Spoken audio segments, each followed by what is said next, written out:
order the regular City Council meeting of January 26th, 2026.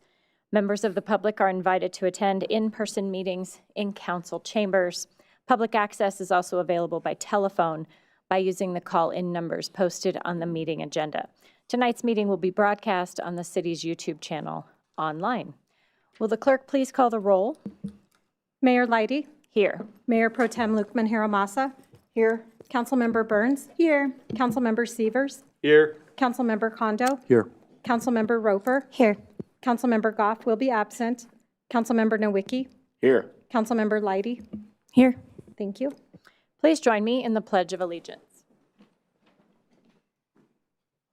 I pledge allegiance to the flag of the United States of America and to the republic for which it stands, one nation, under God, indivisible, with liberty and justice for all.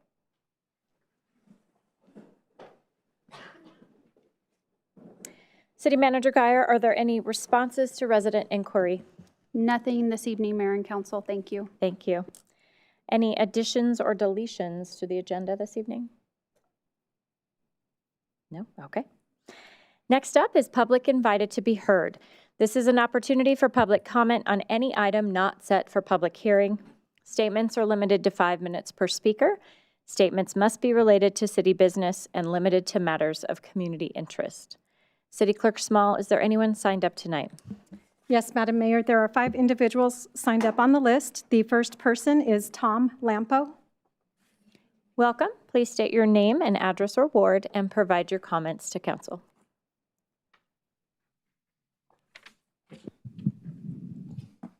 Hello to everyone. Hopefully everybody's doing well. It's 2026 and there's a lot of change happening. I'm Tom Lampo, 3951 Jackson Way. I'll be praying for us in a little bit, but I've mentioned before that God wants us to know who he is. So tonight I'll read from John 8:2-11 and speak to some of Jesus' words.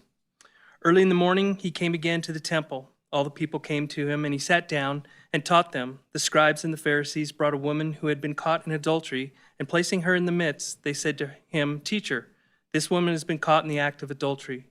Now in the law, Moses commanded us to stone such a woman. So what do you say?" This they said to test him, that they might have some charge to bring against him. Jesus bent down, wrote with his finger on the ground.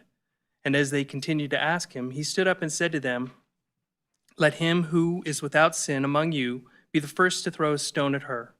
And once more he bent down and wrote on the ground. But when they heard it, they went away one by one, beginning with the older ones, and Jesus was left alone with the woman standing before him. So from this point on is the following words are the words that I want to address. Jesus stood up and said to her, "Woman, where are they? Has no one condemned you?" She said, "No one, Lord." And Jesus said, "Neither do I condemn you. Go from now on and sin no more." So what God wants us to know is he meets us where we are. He doesn't condemn us. He shows us grace and mercy and requests that we sin no more. If you find yourself in despair, reach out to God. So please join me in prayer. Heavenly Father, in Jesus' name, I invite you here to be with us in Northglenn. You are the King of Kings and Lord of Lords. I lift up all in Northglenn to you and ask that I ask that your presence be known to everyone. We need to trust in you. Care for us at this time. Keep us from stumbling or to look elsewhere to find comfort. We need you to speak truth into our lives. 1 John 5:20 states, "And we know that the Son of God has come and has given us understanding, so that we may know him who is true. And we are in him who is true, in his Son, Jesus Christ. He is the true God and eternal life." And in John 14:6, Jesus says, "I am the way, the truth, and the life." Nothing can take your place. You are truth, and truth comes from you. And in this time of uncertainty, we need only truth to reside in us. Many want to speak into our lives, and we can be misled. So give us understanding, as your word states, so that we can know truth. You are our God, and we are your people. In Jesus' precious name we pray. Amen. Thank you, guys. Have a nice night. Thank you. The next person on the list is Tim Long. Welcome. Please state your name and address or ward and provide your comments to council.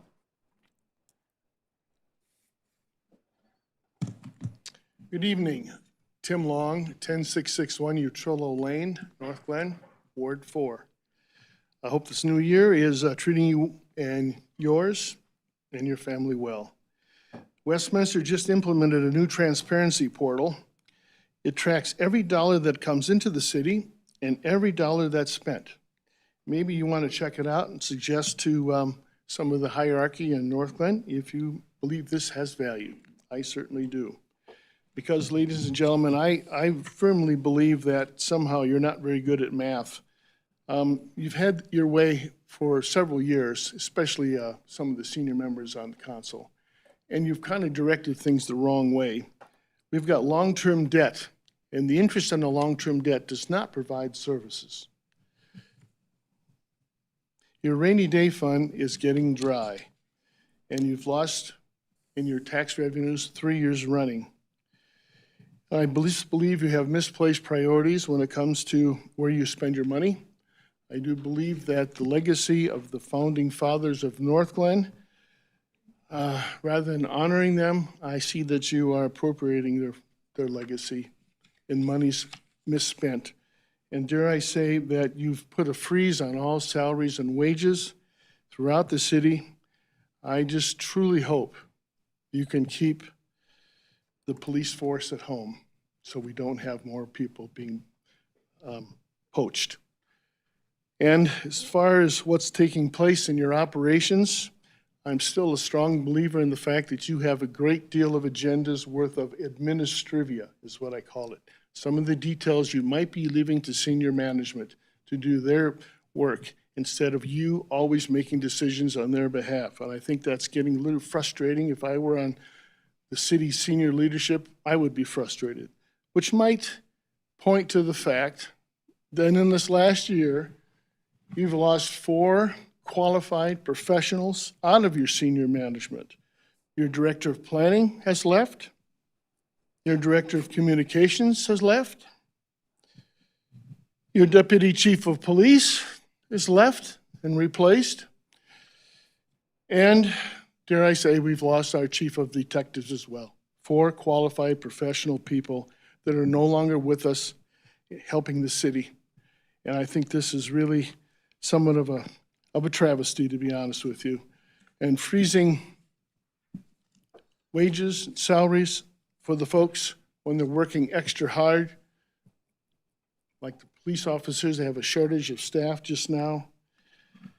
I'll call your attention one more time. I know that the pedophile housing is still a question. I don't know if there's any statements being made or not. We've not heard any word on this, and I don't know where you are in your conversations with Governor Polis, but I hope that somewhere along the line you share with the community here and the citizens that rose up in April 2 years ago that you've got a solution to this urgent problem.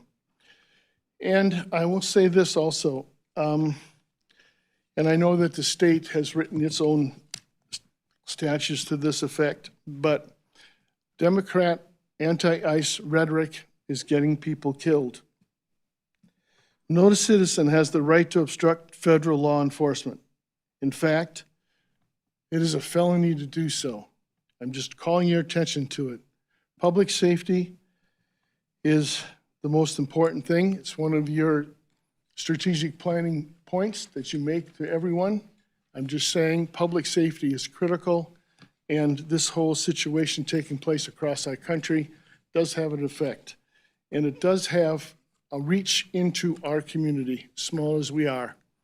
My last point to make is I've not said anything up till now, but I've noticed that one of our city council people sits on the legislative committee and is also employed as an employee of the Democrat Party.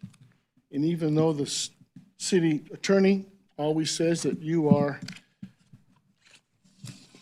not biased, that you are someone who, a group that carries non-partisan statements, I have to stand in disagreement to that. So thank you for your time and Happy New Year.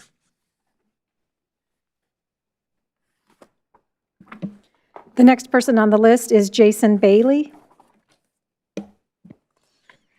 Welcome. Please state your name and address or ward and provide your comments to council. Jason Bailey. I'm from Denver. You've probably heard of it.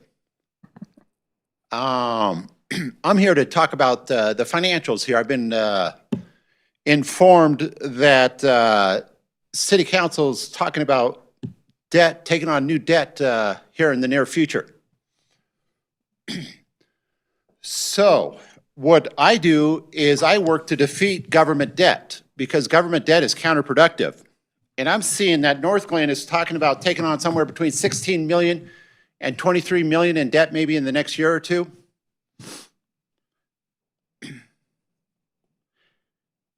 When we use debt, we use twice as much tax money. If you think that Northglenn will be here in 12 years from now, you would want to not use debt. And if you don't use debt, in 20 years from now, per dollar of debt, you'll have twice as much for the city. The idea that debt's going to fill in a hole is silly. Debt is a hole. It will only drain your public budget more. If you're considering lease purchase agreements will take 3 times as much tax money per spend, leaving the city with 1/3 as much, whether it's payroll for your police officers or new buildings or services for your citizens. Lease purchase agreements, also known as certificates of participation, are political and financial negligence.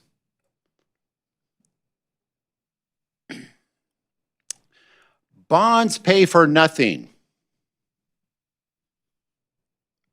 To say bonds paid for this building or any other government building, and you love to do this, the politicians love to say bonds pay for things. You'll make signs and you'll put it by a construction project paid for by such and such bonds. You see that all the time, right?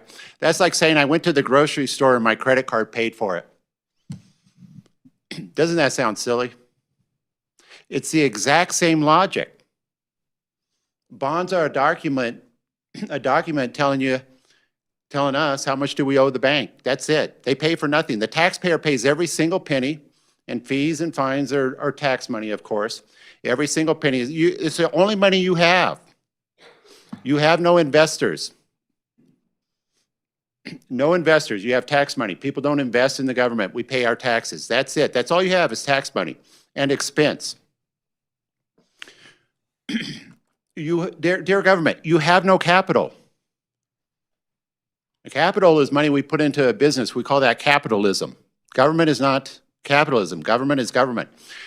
The politicians sell this debt as though it's business debt. Government debt and business debt are completely different things. With business, let's start with the whole purpose of debt. What's the whole purpose of debt? It's the upside. Business debt, what you try to do is double your productivity. This is your business debt. You're going to double your productivity. You're going to hire employees. You're going to buy a facility. The whole point of business debt is to double your revenue and then pay off that debt. It's to scale up. You use that debt to scale up. You pay off the debt, you put the profit in the bank. Our government's, first of all, if you're thinking about doubling your revenue, that would be very counterproductive, wouldn't it? I mean, half the city of Northglenn would be evicted. They'd be unable to pay rent. We need to see our government budgets for what they are. Government budgets are a fixed budget. When you add debt to this model, to a fixed budget, all you do is double your expense per dollar that you borrow. There's no upside. There's no upside to government debt. Dear government, you are not business. You have no investors. You have no capital. This is just math. I'm not saying anything subjective. I'm not saying I like this or I don't like this. All I'm talking about is math. That's it. You have half as much tax money when you use debt. So you need to cut back if you don't have enough, or you need to get more revenue, one or the other, anything but debt. I would suggest cutting back on the urban renewal. How about all the cities in Colorado, we all get rid of our urban renewal so that Denver is not competing with Northglenn or vice versa. Besides, Denver's going to eat your lunch anyhow. Just get rid of urban renewal. cut all that money from the budget. Businesses locate where they want to locate. The idea that you're going to buy business, that makes absolutely no sense that you're going to buy business. You can't buy business. Thank you, sir. Is my time up? It is. Thank you. Thank you. Have a nice evening. Hey, you too. I'll be checking back. Thank you. Okay. The next person on the list is Patrick Jellum. Hi, welcome. Please state your name and address or ward and provide your comments to council. Hi, Hi. I'm Patrick Jellum, 529 West 116th Way. Sorry, but I got nothing but good news for you guys. So it's in that line. The first thing I want to say is I live with my house jetted right next to Huron Crossing Park, and I want to praise you guys for putting in the adjustments to it.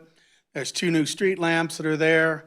I got a little worried. I thought they were going to be bright and they were going to come right into my bedroom windows and stuff, but they're not. They're the right level. They're in a safe environment.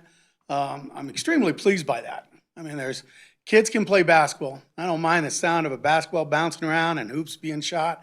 Kids having a good time, and a lot of people are out there. So you got a lot. We have that could literally be called a dog park, which I love.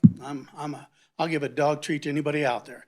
Not adults, of course, but. And then my second praise on that big process is there has been cleanup around our park that's been being done on a regular basis. I think Bill's one of the gentlemen that has Huron Crossing Park, but he and a fellow employee, boy, they were doing tons of cleanup and making that place look sharp. And I've been around to other parks, been not just Huron Crossing, which I'm pleased with, but other parks that I go to. And I'm impressed. So let me give that to you. And then my last one is I know we have a homeless situation that goes on. I get concerned that sometimes we have homeless people that are camped out. I did do a phone call. A big praise to the police department on that. I called, I asked for them to come and check in. They did. They informed me on the rules that we have. Hey, if I'm informed, I'm good to go. And always in that regard. So they're there for the day and then they go on and move along their way. And the police officer that I spoke with, extremely courteous, extremely understanding my point of view. And so there's a lot of praise there. Last one is there's a praise. Somebody put up a good sign that says, please don't leave your dog poo behind and pick it up. All the little knickknacks that you're doing. We have a school for autism children in one of the buildings right there. And so they come to play a great deal of the time. The fact that we make such an effort to keep that clean and safe and tidy. So those are my big sense to you. The only one I know, I believe there's one coming on the board today as far as talking about city code violations for high weeds and trees and dead limbs. I sure hope we just keep the things as status quo. I think those are important. I think they deal with safety. I think they deal with keeping our community looking well. I know the property value of my home has never diminished. And so in those lights, I hope those were kind of happy for you, and have a good day. Thank you. The last person on the list is Donna Dorman. Hi, welcome. Please state your name and address or ward and provide your comments to council. My name's Donna Dorman. I live at 11690 Oklahoma Street in Northglenn, Huron Crossings. And I'm a staunch person for code enforcement. We have been living with 2 vehicles in our neighborhood for almost 3 years. Nobody drives them. They don't drive them. The only time they're driven is to move them from one place. They get a sticker, they move them. They get another sticker, they move them. One car was in front of our house for over a year, and the license plate has expired. So the police came in, gave it a ticket. I saw the police officer giving a ticket. The tires are so old, they're cracked. There's no emission sticker on it. So it means it's not even licensed to a person living in our community. They live there, but they're licensing those vehicles someplace where they don't have to get an emission sticker. It would never pass an emission sticker. They have all kinds of crap in these vehicles. They're storage. And they went and they got a registration. It's back. It's been there 3 months now, and the tires are flat.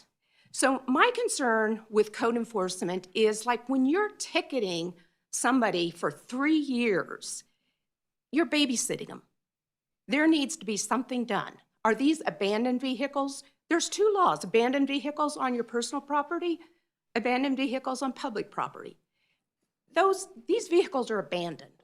You know, they might keep a registration on it to please the police and not get another ticket. But when you just move it around the neighborhood and never drive it, you know, there's a problem. The police need to see, is there insurance? Is it licensed in the correct? Why do we have this problem?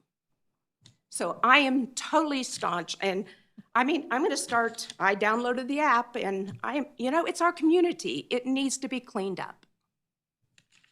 Thank you. Is there anyone in the audience who did not have a chance to sign up that would like to speak to council tonight? Okay. Is there anyone on the phone who would like to speak to council? You can press *6 to unmute at this time.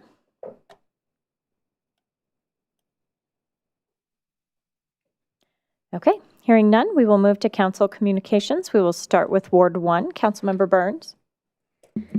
Thank you, Madam Mayor. I just want to say thank you to everyone who came out and spoke this evening. It's super important to just keep open dialogue with local government, especially in these times.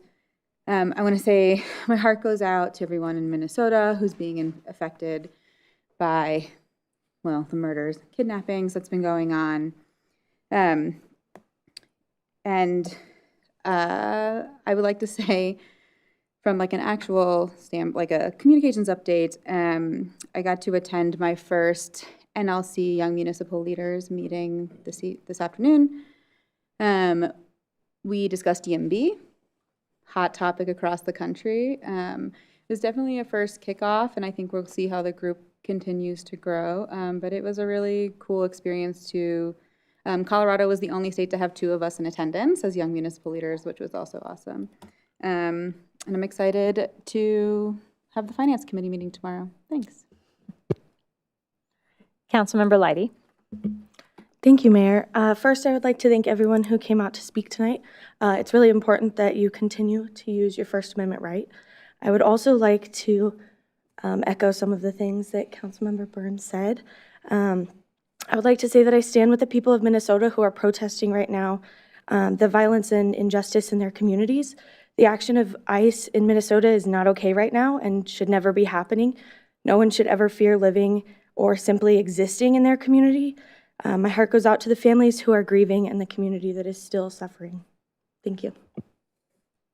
Thank you. Councilmember Nowicki. Thank you, Madam Mayor. Let's see, just a couple things. So I am a new member, or the ex officio board member for the CCPP. I'm really excited to join that. We did an interview for a young man this week, and I thought it went really well. I'm kicking myself right now because so part of the CCPP, one of the wellness initiatives they did for officers is the Northglenn Blue Chip program. It's a peer support wellness initiative for the City of Northglenn Police Department. And it's designed to support officer mental health and wellness. Essentially what it is, they have these chips, like poker chips, that they kind of have available. And if you need support, you can kind of take one of the chips, scan the back of it. It has a little QR code, and it'll take you right to some resources where you can kind of get help anonymously. I think it's a great program. I'm kicking myself because I forgot to bring the chips. So they're sitting in my dish at home. I will make sure that you all get one. But they did give me some of those. I'm really excited, as a mental health professional, anything we can do to support the mental health of our community and especially the mental health of our officers. Beyond that, I attended on Saturday the ADCOG Regional Leadership Summit, where we talked about, it's really our first opportunity to come together as a region. Those that don't know, Adams County holds, I believe it's 5 cities, if I'm correct, in Adams County. So, we all meet kind of as a region, leaders to essentially identify, what are the problems, how can we kind of best serve our constituents, And we all have different, areas where we agree and disagree. So really, it's an opportunity to start that dialogue and to really address some of the issues facing our region. So I was excited to be a part of that. Thank you to those council members who continue to do that work on an ongoing basis. I appreciate you, advocating for Northglenn. That's all for me. Thank you. Councilmember Severs. Good evening, and thank you for everyone that came out and spoke tonight. Continue to do that. That's what dialogue between government and residents and citizens is about. On January 14th, I attended the resident-led Thornton Flock AI camera discussion. The people that organized it, led the conversation, were very respectful, did not call into question local police department's actions or motives. It was simply a way to peek behind the curtain, show how these systems work, and raise resident awareness of the tech that is currently being deployed. Some of it's redundant, some of it's new, so that residents can be informed and make their own decisions on risk versus reward. On January 16th, we celebrated the opening of the My Pi Community Center, Muslim youth for, forgot it. It's a great resource for community, a non-profit organization that offers assistance connecting folks with mental wellness, education, individual, family, and marriage counseling. They help connect people with lawyers and do workshops and food assistance for those joining our community. On January 19th, we celebrated Martin Luther King Jr. Day. On January 22nd, we opened and celebrated MotiveWorks. I'll let Councilmember Kondo talk more about it. And on January 24th, like Councilmember Nowicki and many others, I attended the Adams County Regional Leadership Summit. There's lots changing with how money is being allocated from the state and federal government, how these changes affect our county and our city. It's meant to be a larger conversation starter. It was well attended, so I hope to continue the work towards shared interests that benefit the county, but most importantly, we remain focused on the well-being and the needs of the residents of Northglenn. And finally, in the aftermath of the deaths of Renee Good and Alex Preddy in Minnesota, both of which have significant connections to Colorado, and in keeping with the oath of office, I support and defend the Constitution. I must condemn the sweeping attacks on American cities, the Americans' constitutional rights. In the last calendar year, we've seen the federal government, ICE and CBP, violate the 1st, 2nd, 4th, 6th, 8th, 10th, and 14th Amendment of the United States Constitution. The unnecessary killing and subsequent lies from the federal government are not okay. Calling folks domestic terrorists minutes after gunning them down is not okay. Calling folks and denying the local police department access to the scene is procedurally and morally wrong. We, the people, demand better. Thank you. Councilmember Kondo. Thank you, Madam Mayor. I'll just pick up where you start off. Yes, where you stopped. So I also attended the business opening of MotiveWorks, which is located in the Cherokee Business Park in Ward 3, and that was attended by myself and Dr. Goff. Again, this is a small business that moved from Broomfield into our city that does automobile repair, all makes and models. This is not a paid endorsement or advertisement. But obviously, getting your car fixed nowadays can be very expensive, especially if you're taking it to a major dealer. And this is a small mom and pop shop that is obviously going to provide quality service for you. And certainly I would encourage you to explore those options, as well as any other car repair, independent car repair businesses within the city. I am proud to announce, as the city's representative to Dr. Cog, that the Power Ahead Colorado initiative just launched today, so the website went live. And just to kind of give you a quick thumbnail, this is part of the $200 million EPA grant to transition houses to go from fossil fuels to use of electric-powered appliances, whether it's heating, cooking, and so on and so forth. And so this initiative is a 5-year initiative that is largely being administered through DRCOG, but the monies are distributed down through the cities for implementation. And now this program is alive and well. The website is open. And if you are so inclined and interested in making that transition, I would definitely encourage you to Google PACO Power Ahead Colorado. I too also attended the Adams County Regional Summit, and I'll just say Council Members Burns, Siebers, Nowicki, myself, Mayor Pro Tem, and City Manager Geyer were there. I think it's the start of a longer conversation to talk about constrained resources and how to provide core services and making some tough choices when we prioritize enhanced services, because I think all of us within the region are going to be looking at tightening our belts. And so this was, I believe, the beginning conversation to discuss that, not only at the county level, but also at the city level. And then finally, Councilmember Burns, Mayor Pro Tem, and myself were with the committee, the Marketing and Branding Committee, and did the interviews of several vendors, and I think we have a final choice selection. So again, I'll just let that play out and be announced in due course. Thank you, Madam Mayor.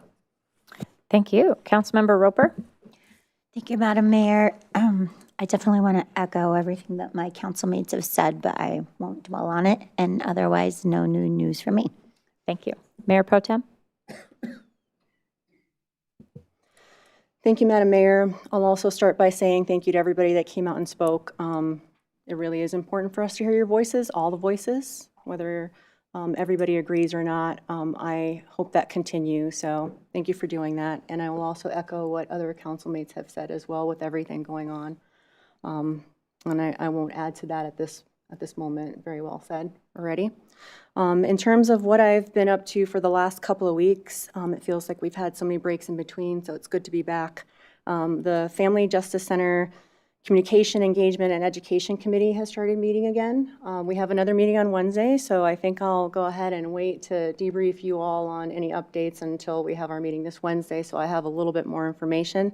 I think the most important thing to know is that we've started our meetings again, and part of what our job is as the committee to do is to make sure that we get information out to the community about the Family Justice Center and what we're trying to stand up here in the 17th and everything that entails, as well as get information out to potential domestic violence victims who are currently in situations or getting out of situations where they can go for help. And so far, we've released a QR code and a list of resources that should be plastered everywhere. So somebody who might be in a domestic violence situation or a trafficking situation or anything like that can scan it and find some help.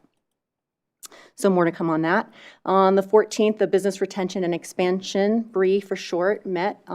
We focused mostly on our plan for 2026, including scheduling business walks, which should be on the council calendar or will be soon if it's not already. Encourage all council members to attend, whether it's in your ward or not. It's just a good way to have face-to-face outreach to our local business owners in the community and hear more about what they need, expect, what we're doing well, what we can do better. So we set all of those, or most of those, I should say, on the calendar. We also talked about the new welcome packages, which are now personally being given out to new businesses that come to the city, which is pretty incredible. They have these wonderful Keep It Local stickers and different kinds of those that they can put on their business windows to advertise to keep it local and shop local. So all the residents in Northglenn and outside. It's a good way to just support our small business because they are the backbone of our community. Talked about ribbon cuttings, 2 more of which are happening this Thursday. I can't go to those, so I know there'll be great representation for those. And then also the business celebration event date has been set. I think that's also on our council calendar. We also had an Urban Renewal Authority meeting that same evening, and it was very brief, mostly just approving minutes and setting our 2026 calendar. And then, Rosie Garner was reelected chair, and Jerry Yvette, I think I said his name right, I'm not sure, was reelected vice chair. So they will continue as the executives on that commission. And then we went out to dinner at Pepper Asian Bistro, and I have to say, I highly recommend for those residents that are listening, if you're not listening and you watch this later, go. I have never tasted better Asian food, and I'm not making that up. It was delicious. Just a really, really great amenity and Asian restaurant that we have here in our beautiful little city. So please go visit them. As was mentioned, I attended the MyPie, Muslim Youth for Positive Impact, Councilmember Sievers. I had to write it down, so don't worry, because it's kind of hard to remember. And had some really great conversations. I stayed for a while and just spoke to some of the members that attend and all the good that they're doing, and they really want to be involved with our community. There's a large portion of their youth who want to get involved with the youth commission, I should say. So made sure they had that contact information. I believe they're already reaching out to set some of that up. And then last but not least, Councilmember Kondo mentioned Councilmember Burns and I and himself were part of the Communications Assessment Committee. So that selection was done. Took us 8 hours from start to finish. And we'll save those announcements for when that's ready to come forward. And then also attended the ADCOG Regional Collaboration Summit. The one thing I will add to that is it's so important, I think, for us to be and continue to be a strong voice for Northglenn. And yes, it's about collaboration, but I think we had the most representation, Northglenn, that showed up to that, I believe, to that summit. And that just speaks to how vocal we are.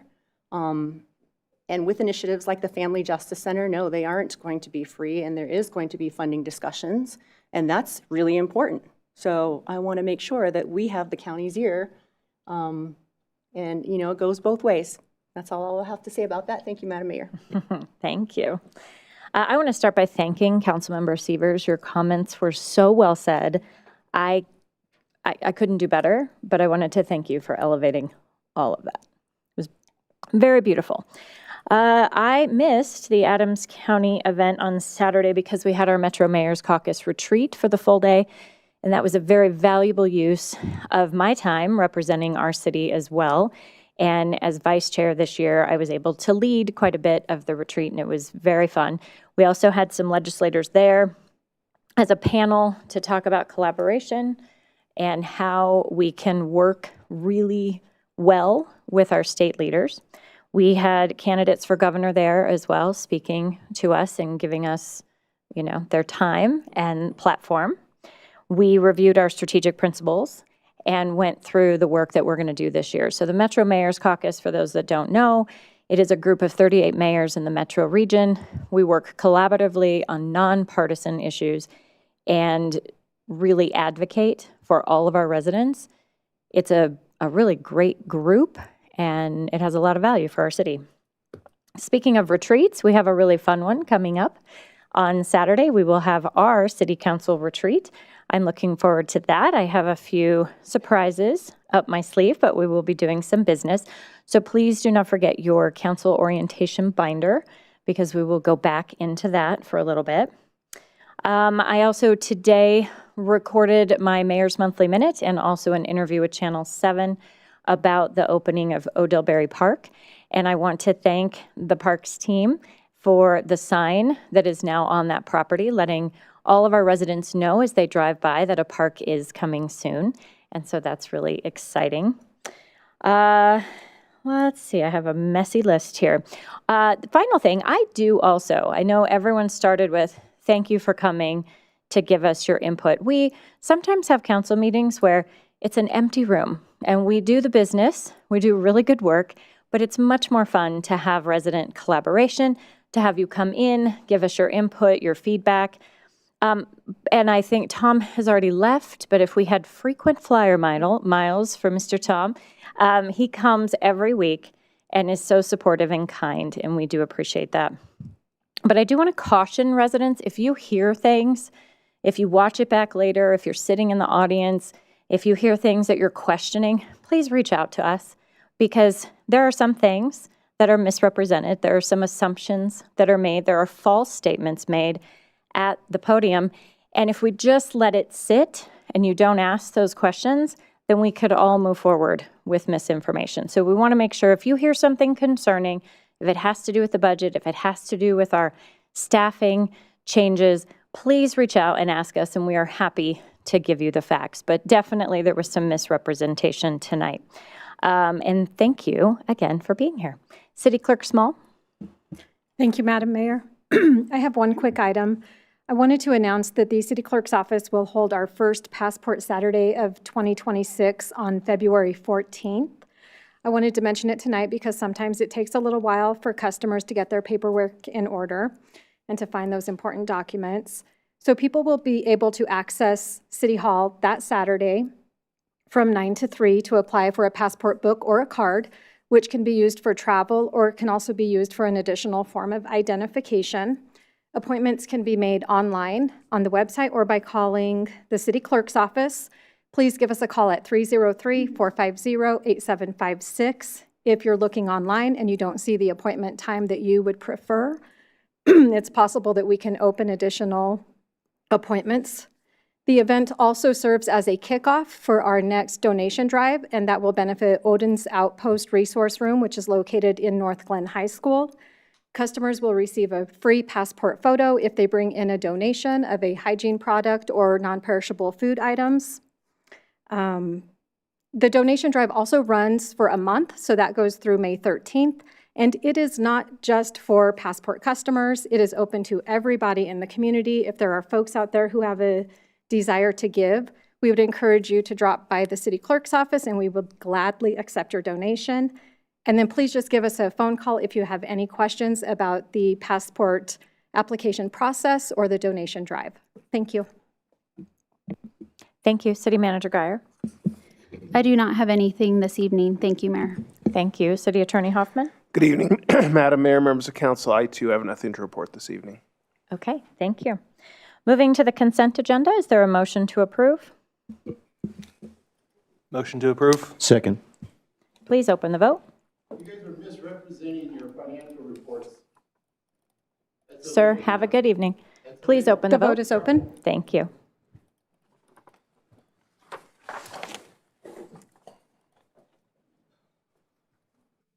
I will close that vote, and the consent agenda passes unanimously. Moving to resolution CR 38, will the clerk please read the title? A resolution approving a services agreement between the City of Northglenn and NeoGov for Human Resources Information System Subscription Services. Seconded. Director of Human Resources and Chief Diversity Officer Tamara Dixon will provide a summary of this item. Good evening. Good evening, Mayor Leidy and Council. It's nice to see you all in this new year. I am here to present for your approval CR 38, a resolution that, if approved, will allow the city to enter into a contract with NeoGov for a human resources information system. And we're going to use HRIS for short because I'm going to say that a couple of times, so it's easier to say that. I'm also happy to have with us this evening Alan Paul. He's here in the audience. Alan is our NeoGov Senior Account Manager, and he will be prepared to help answer any questions council may have here shortly. So for newer council members who may not be aware, an HRIS is an integrated software platform that is used to manage, store, and help us analyze employee and workforce data across the employee lifecycle. So any information that has to do with an employee from the time we recruit them into our organization until the time they leave our organization. An HRIS really centralizes core HR and payroll functions. And we're talking about several functions. We could be talking about employee records, recruitment, time and leave tracking, benefits administration, training, biweekly payroll information, electronic W-2s, compliance information. So any information related to all of our employees across their life cycle. And an HRIS really works to centralize all of that information into one single system of record. So how are we managing and storing and analyzing that information now might be a question, and that's a great question. Well, we're utilizing several different systems and mechanisms. We have employee information in our financial system. We have a separate benefits administration system, Employee Navigator, which many of you are familiar with because we ask you to use that. when we need detailed reports run, I have to give a huge kudos to our IT staff who's sitting in the audience because they never fail to get those reports to us in a very timely manner when we ask for that. And honestly, we're also using several Excel spreadsheets to manage data for our employees. None of those systems talk to each other. So honestly, when you're using separate systems and manually inputting data into spreadsheets, that honestly can and does lead to error. So by synchronizing all of these different systems into one single system of record, and also by eliminating a lot of paper that we use for all of our employees to track their work while they're here with us, and HRIS is really going to help Team Northglenn improve efficiency, reduce risk, and also it can provide leaders with actionable workforce insights. What do I mean by that? Well, let's say, excuse me, we wanted to look at turnover. We could look into an HRIS system and really quickly pull data that would tell us, are we experiencing high turnover or retention issues in this department, or really drill down to a division within the department versus this department over here. Being able to quickly get that information will allow us to strategically mitigate that issue. Or an HRIS would quickly allow us to have real-time demographic information on our employees so that we could very quickly ask and answer the question, are we being as diverse and inclusive as we hope to be? So ultimately, an HRIS will allow HR and finance to work more strategically while also ensuring consistency, data integrity, and also that regulatory compliance I mentioned. As Council is aware, the second strategic focus area within our strategic plan is high-performance government. And an action item under that focus area is securing and implementing an HRIS. To that end, since April of this past year, a team from Human Resources and Finance has been working together to really find the right vendor for the city. Our RFP that we issued last April secured 10 proposals. The team then narrowed that list down to 5 vendors, all 5 of whom we interviewed in person last May.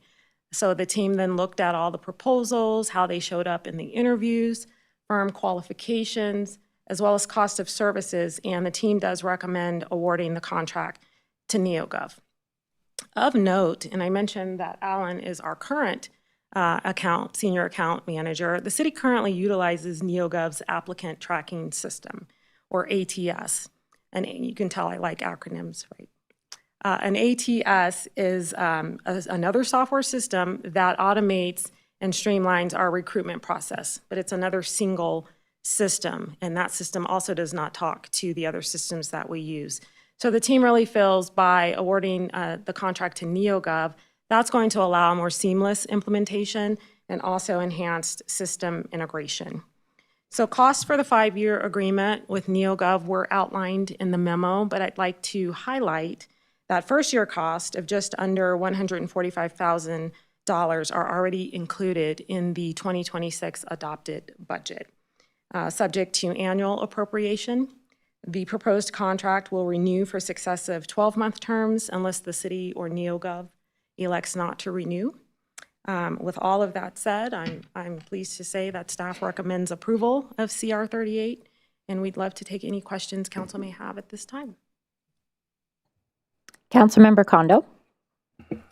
Thank you, Madam Mayor. Thank you, Director Dixon, for answering my question over the weekend. You're welcome. I think I understand the schedule that shows up in the packet, and I'm not going to drag the rest of the days through it, but I really do appreciate your explanation. Absolutely. Thank you. Councilmember Severs. Hi, thank you for the presentation. Thank you. I know it's an attempt to improve how government functions. I would be remiss if I don't ask if we've done the math on all the things we pay for over here that we're replacing with one location. I know there's cost with services naturally, but just like comparing apples to apples, do we know how much we're going from spending to how we will spend going forward? Thank you for the question. We don't have a total amount right now, but we do have a list of all the systems we would be able to remove by moving to one single system of record. As an example, Employee Navigator, our benefits system, we could remove that. There's other systems, but we do not have that total cost, but we could absolutely get that to you. Unless Jason has that. 160. Currently, we spend about 60 grand per year on those other systems, so that would be replaced by this system. So you're spending about half as much, but you're probably half as efficient and. Maybe less we're- than half as efficient Yeah, and more and- risk. Okay, gotcha, thank you. Thank you. Mayor Pro Tem? Thank you, Madam Mayor. Thank you for that information. I'm very hopeful that it will help. I remember the presentation we had on just how difficult it is to manage all those separate entities into one. I guess I have a question, and maybe I should have emailed like Councilmember Kondo did. But I was just curious, it does step up year after year, and then so after 5 years, is this kind of just like a trial over those 5 years, and then after 5 years we reassess that it's working well, or what happens after the 5 years? So it's not necessarily a trial because we are a current partner with NeoGov. We have some significant incentives on the front end of the contract. As an example, a 50% reduction in the implementation fees, incentives that offset the licensing fees, and in year 2 it goes just down by 20%. So after year 5, if the city chooses not to renew or NeoGov chooses not to renew, we would look at that point. Okay. If we do choose, it would renew in successive 12-month terms. Okay.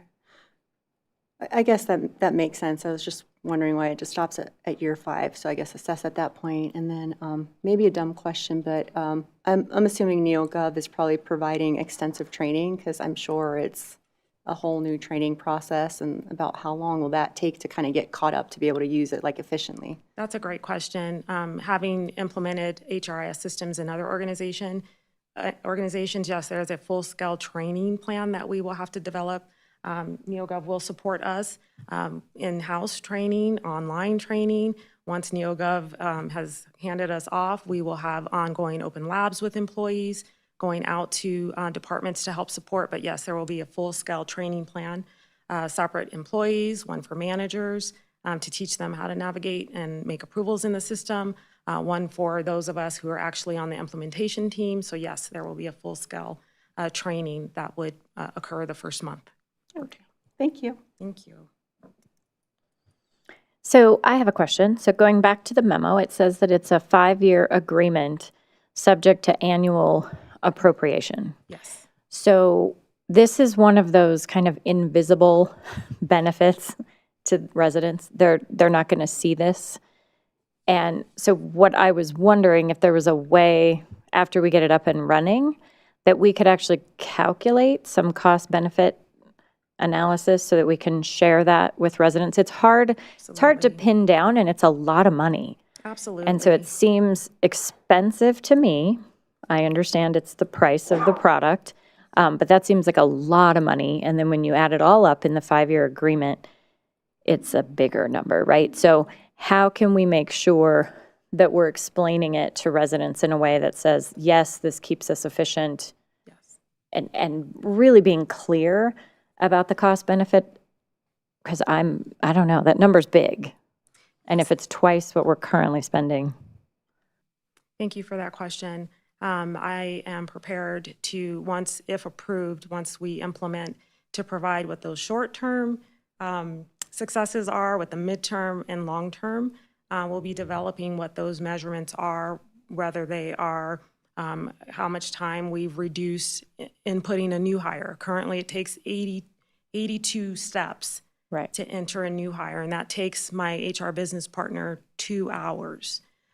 So we'll be able to say, well, now with an HRIS, if approved, we have now pared that down to 30 minutes. So we'll be able to do some of that in the short term. In the midterm, do we have a sustained reduction in the administrative task from HR and finance as well? So we'll be able to provide that data point. Do we have fewer audit findings because of the information that's more consistent coming out of the system? So we'll be able to provide that for you, and then also develop more of those measurements as we go along. So on the flip side to that, is there risk or potential, depending on how you look at it, of the system's efficiency reducing staff? So the answer to that question would be yes, and that's already been immediate. With the implementation of this system, Tamara and her staff have already moved forward. We were using a temporary part-time position to help take care of the administrative responsibilities within human resources, and that position is not being filled and no longer exists, if you will. Got it. Yeah. Thank you. That is all I have. Thank you. Please open the vote. The vote is open. Please vote.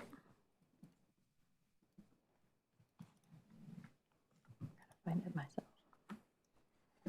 I will close that vote, and CR 38 passes unanimously. Thank you. CR 40, will the clerk please read the title? A resolution consenting to the assignment and assumption agreement for the Carl's Farm Subdivision Improvement Agreement between the City of Northglenn and KF Developers Incorporated. Motion to approve. Second. Interim Director of Planning and Development, Becky Smith, will provide a summary of this item. Good evening. Good evening, Mayor Lighty, Council. CR 40 is a resolution assigning the Carl's Farm Subdivision Improvement Agreement from Carl's Farm Developers to the Peter Jeffries Corporation in order to construct the public improvements as outlined in the SIA that was approved through CR 32 at the January 12th meeting of City Council. Peter Jeffries Corporation, also known as Dion's, will construct those public improvements associated with the development of the restaurant, and the assignment doesn't change any of the original terms or obligations. Staff is recommending approval of CR 40. Any questions or discussion? Councilmember Kondo? Also, thank you for answering my email from the weekend. I think I appreciate and understand the whole transfer of ownership, and so explaining that was very helpful for me.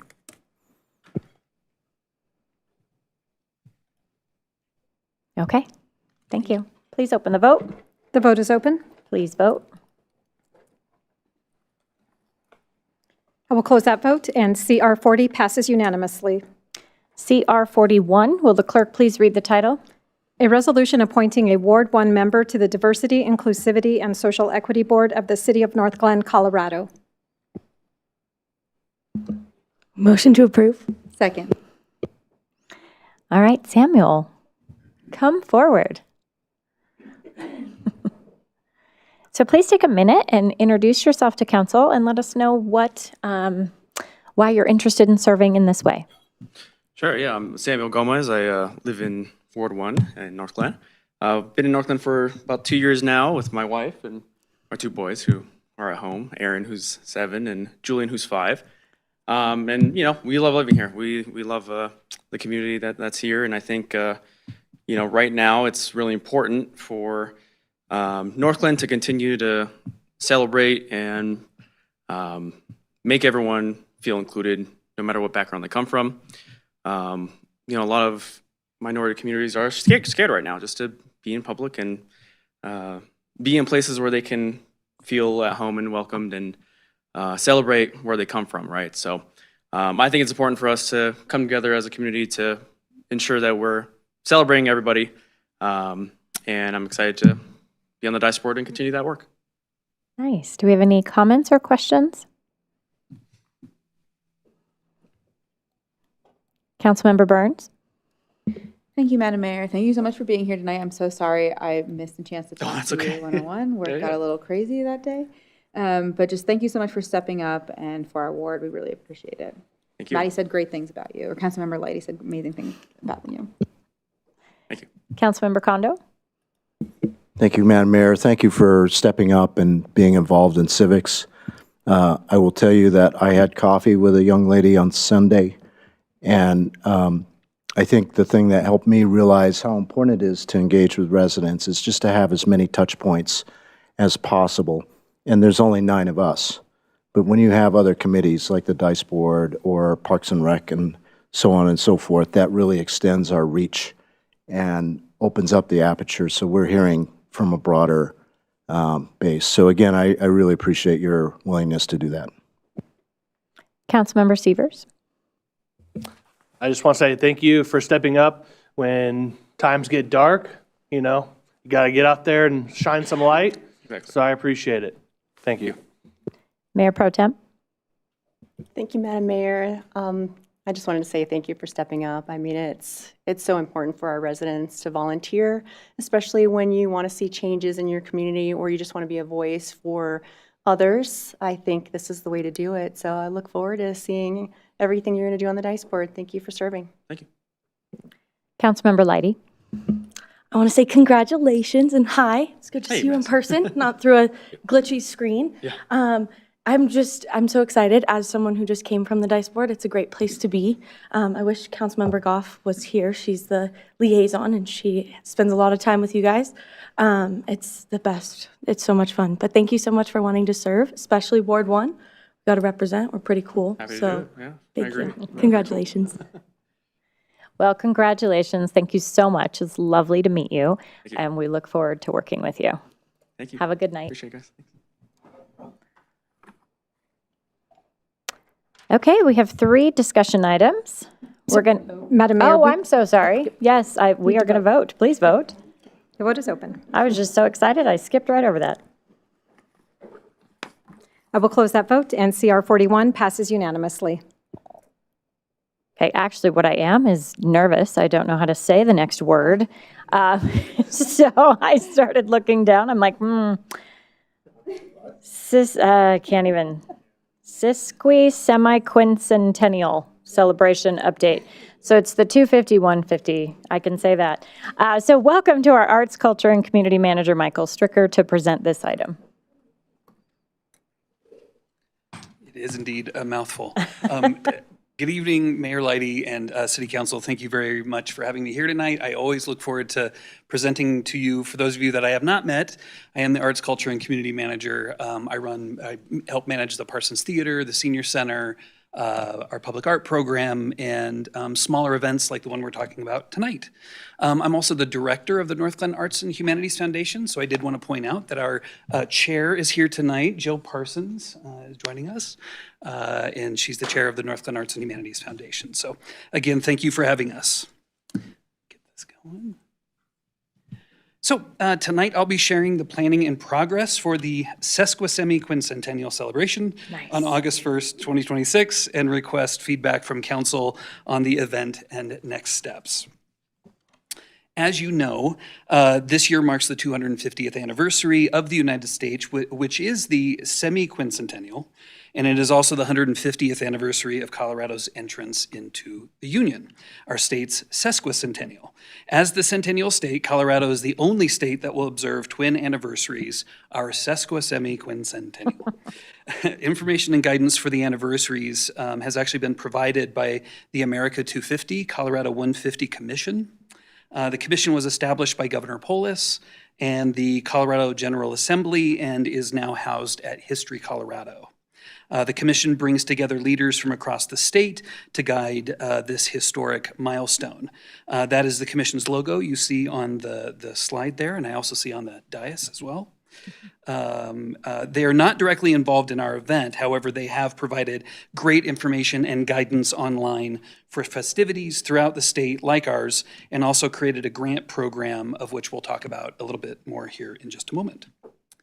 So the Eleanor M. Wyatt Centennial Park and Sculpture Garden is located on Kennedy Drive behind Prost Brewing. Originally named the Civic Gardens, it was dedicated as Centennial Park in 1976. The park name was further expanded to include civic leader Eleanor M. Wyatt in 1980 and was dedicated by City Council as a sculpture garden in 2016, of which there are now 7 sculptures at the park. So some background. In 1976, when the park was being developed and dedicated as Centennial Park, the planning was led by the then Northglenn Centennial Bicentennial Committee. The park was part of the Greening of the Glen initiative supported by the Colorado Arts and Humanities Council and the Colorado Centennial Bicentennial Commission. The Centennial Park dedication included a concrete Liberty Bell, American flag, some plaques, the time capsule, irrigation, planting of trees. I believe it included about 28, of which many, the tree canopy that's out there now, these are them. and demonstration gardens that included themes such as Mediterranean, mountain, plains, and other formal gardens.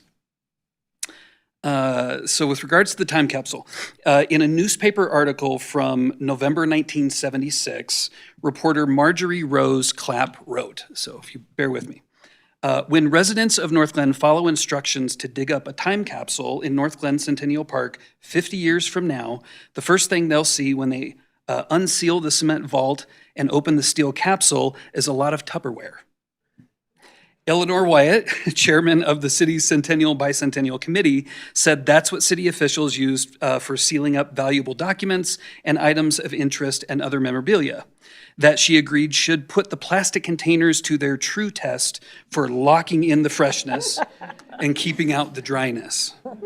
We're probably more concerned about it not being wet down there, so dryness probably not an issue. But the capsule was installed in November 11th, 1976, and instructions were very specific about the 2026 celebration occurring on Colorado Day, August 1st, 2026. And here we are. We were instructed to then rebury the capsule with new items to again be opened July 4th, 2076. So planning for the celebration has essentially 4 components: develop a steering committee, identify community partners, excavation of the time capsule, develop and execute the event plan. Our thoughts for developing the committee would include an invitation to City Council, Northglenn boards and commissions, including Youth Commission, Dice Board, the NAHF, Northglenn Senior Organization, all of them, and then community organizations such as the Garden Club and American Legion Post 22 and others, current residents, and those involved in the 1976 dedication. In fact, I have met a gentleman, Bruce Hoffer, who was at Northglenn High School in 1976, and he was on the student committee that helped with this whole project and was literally like putting cement in this hole in the time capsule, the whole thing. It's really great. He lives up by Fort Morgan, and we've been having some great conversations. So he's interested in being on the committee. Ideally, the committee would have 10 to 12 members and would meet 3 to 4 times or more if necessary. The purpose of the committee would be to plan the details of the event, develop ideas for what should go into the time capsule, and to also work as the community engagement committee for the Centennial Park redesign, of which I'll mention some more about here in just a second. And then, of course, we'd love to hear from you if there are other representative groups we are missing. So with regards to community partners, we are already working with Northglenn High School, and they have committed to a student art competition that could potentially be one of the items that goes into the time capsule, something sort of celebrating the moment. And they've also confirmed that the Northglenn High School marching band is available for the event. So we were excited to hear that. The Northglenn Arts and Humanities Foundation has committed $3,000 to help pay for the event. That comes out of SCFD dollars, their general operating support. With regards to the America 250 Colorado 150 Commission that I mentioned earlier, we unfortunately did not receive funding from their grant program. The majority of the projects that were funded were actually capital projects, so a lot of events like ours did not receive funding. However, the commission has recently identified some additional funds, so we are going to reapply and see if we can't get some of those funds. It will take a few months, so we still need to keep the event rather modest. But then again, in a moment here, I'd love to hear other suggestions from you as well. With regards to the time capsule, for those of you that are familiar with the park, the time capsule is underneath the Liberty Bell, which sits right in front of the flagpole. We will be working with the Parks Division and Public Works to excavate the capsule in early summer. I've actually been working with Nathan Ritchie. He's the current director of the Golden History Museum, and he has extensive experience with these types of projects and has been very generous in advising us on how to deal with the time capsule. Early excavation is key, he says, so that we can verify the condition of the contents and get them prepared for public display. After excavation, we will also assess the condition of the cement vault and the steel capsule to determine next steps for reburial of the time capsule. This spring, the steering committee would help identify new items to go into the capsule for the reopening in 2076. So during the celebration on August 1st, we will then conduct a ceremonial reinstallation of the event and do the actual sealing of it at a later date. We are working to replace the plaque as well. It's pretty beat up, so we're going to get a new one that mimics the original. Okay, so the proposed event timeline is to hold the celebration from 10 a.m. to 1.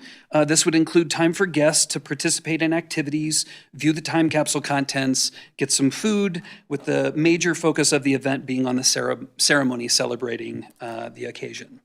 The event would be free to attend, with the possibility of food being available for purchase with food trucks. Messaging around the event would be provided in English and Spanish when possible, and we intend on having on-site Spanish translation as well. Northglenn Arts Marketing Coordinator Tara Mueller will be working very closely with communications on building a marketing campaign around the event. And to reiterate, we will have the time capsule contents on display. So these are just some of the confirmed elements that we have, as well as the new items that we'll be putting into the time capsule. Northglenn High School will be displaying the student art competition results, and the marching band will be integrated into the event. Notably, we will be unveiling the Centennial Park redesign. So we've received a grant from Adams County Open Space to conduct a comprehensive master planning and community engagement process to redesign the park or refurbish the park. The project goals are to reestablish themed garden beds, modernize and realign irrigation systems, improve accessibility, circulation, and trails, protect and highlight the sculpture garden, and improve interpretive and educational elements at the park. So the results of that planning process will then be unveiled at the event. So details for consideration is the event name, because yes, it's a mouthful. We can call it the Sesquicentennial celebration if we like. We could call it the Centennial Park Celebration, or the steering committee can also come up with the name, or you can throw something out if you like. With regards to the formal presentation at the event, we obviously recommend that at least that includes elected officials. The presentation would highlight the time capsule, the America 250 Colorado 150 celebration, and the park history. The steering committee can also recommend additional presenters, but we'd also love to hear from you tonight. Because the budget for the event is currently the $3,000 committed by the NHF, we want to take advantage of the many things that we already have on hand, like the events division's games and activities, such as cornhole and Jenga, other family-friendly activities that we can set up for families and at no additional cost. And again, the steering committee will also help provide some input and resources. With regards to the art project that's mentioned here, Patrick Berger, our Northglenn Arts Supervisor, will be heading up some community art projects that folks can participate in at the event. This would be participatory arts projects beyond that the Northglenn High School would be doing. So there's lots of ideas there, and he'll be meeting with the committee to talk about those ideas to see what the steering committee wants to do. And then, of course, we'll have a DJ to liven things up with some music. So tonight, we'd love to get council's direction on proceeding with the steering committee, and then any additional ideas or input that you might have for the event. And I can also answer questions if you have those. Thank you. Councilmember Kondo. Thank you, Madam Mayor. Thank you, Director Stricker. Question, what other cities kind of have a similar sort of time capsule thing going on? Or I'm just trying to, in my head, formulate, are we one of the rare cities that are doing this? And so if that's the case, you know, what kind of elected officials do we want to invite? Maybe it's the governor, I don't know. But I'm just curious, what other cities around the North Metro area might have a similar sort of time capsule or event going on? It's a great question, so thank you for that. I'm not familiar with what all the projects are.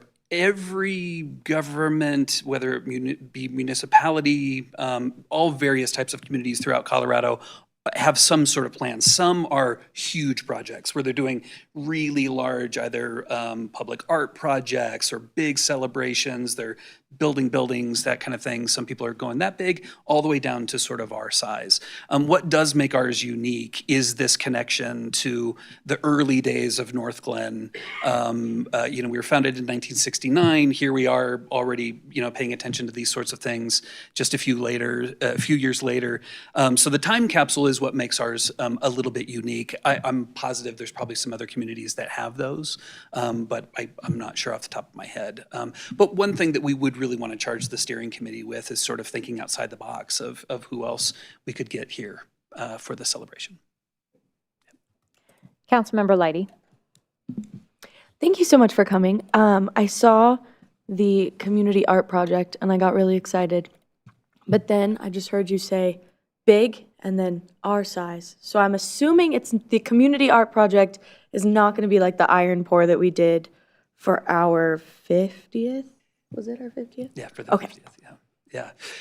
Yeah, and that was a cool project. It's over at the Recreation Center now. So it's a good question. What we're trying to do right now with sort of a modest budget is to really figure out an engaging sort of process for people to participate in while they're there, as opposed to something permanent. Because it's a sculpture garden, we already have sort of the permanence of that. And when we do the park design unveiling, a lot of that is going to be about here's where we can put more sculptures, whether they be commissioned or otherwise, for into the future. So as far as the event is concerned, we're looking for more participatory sorts of things, where people can kind of come in and that. And then Northglenn High School, where that idea came from, was what's difficult about a time capsule these days, because we went through this with the new City Hall, because there's a time capsule out here, is that everything's so digital now. It's really hard to go like, well, what represents us now as a physical item? So when we were talking to Northglenn High School, we thought that was sort of an interesting idea, because a piece of artwork is something tangible, and that could be cool to go in there. So I don't know if that answers your question, but we're sort of trying to think about it on different levels of how it can work with the arts. Cool. I love it. Yeah. Councilmember Nowicki. Thank you, Madam Mayor. I really like this idea. I think it's great. I think it'll be a lovely day. Really encouraging families to come out, bring blankets, and 10 to 1 I think is kind of perfect for those with young kids. And I did want to ask around, so I know they use this area for kind of Safe Street.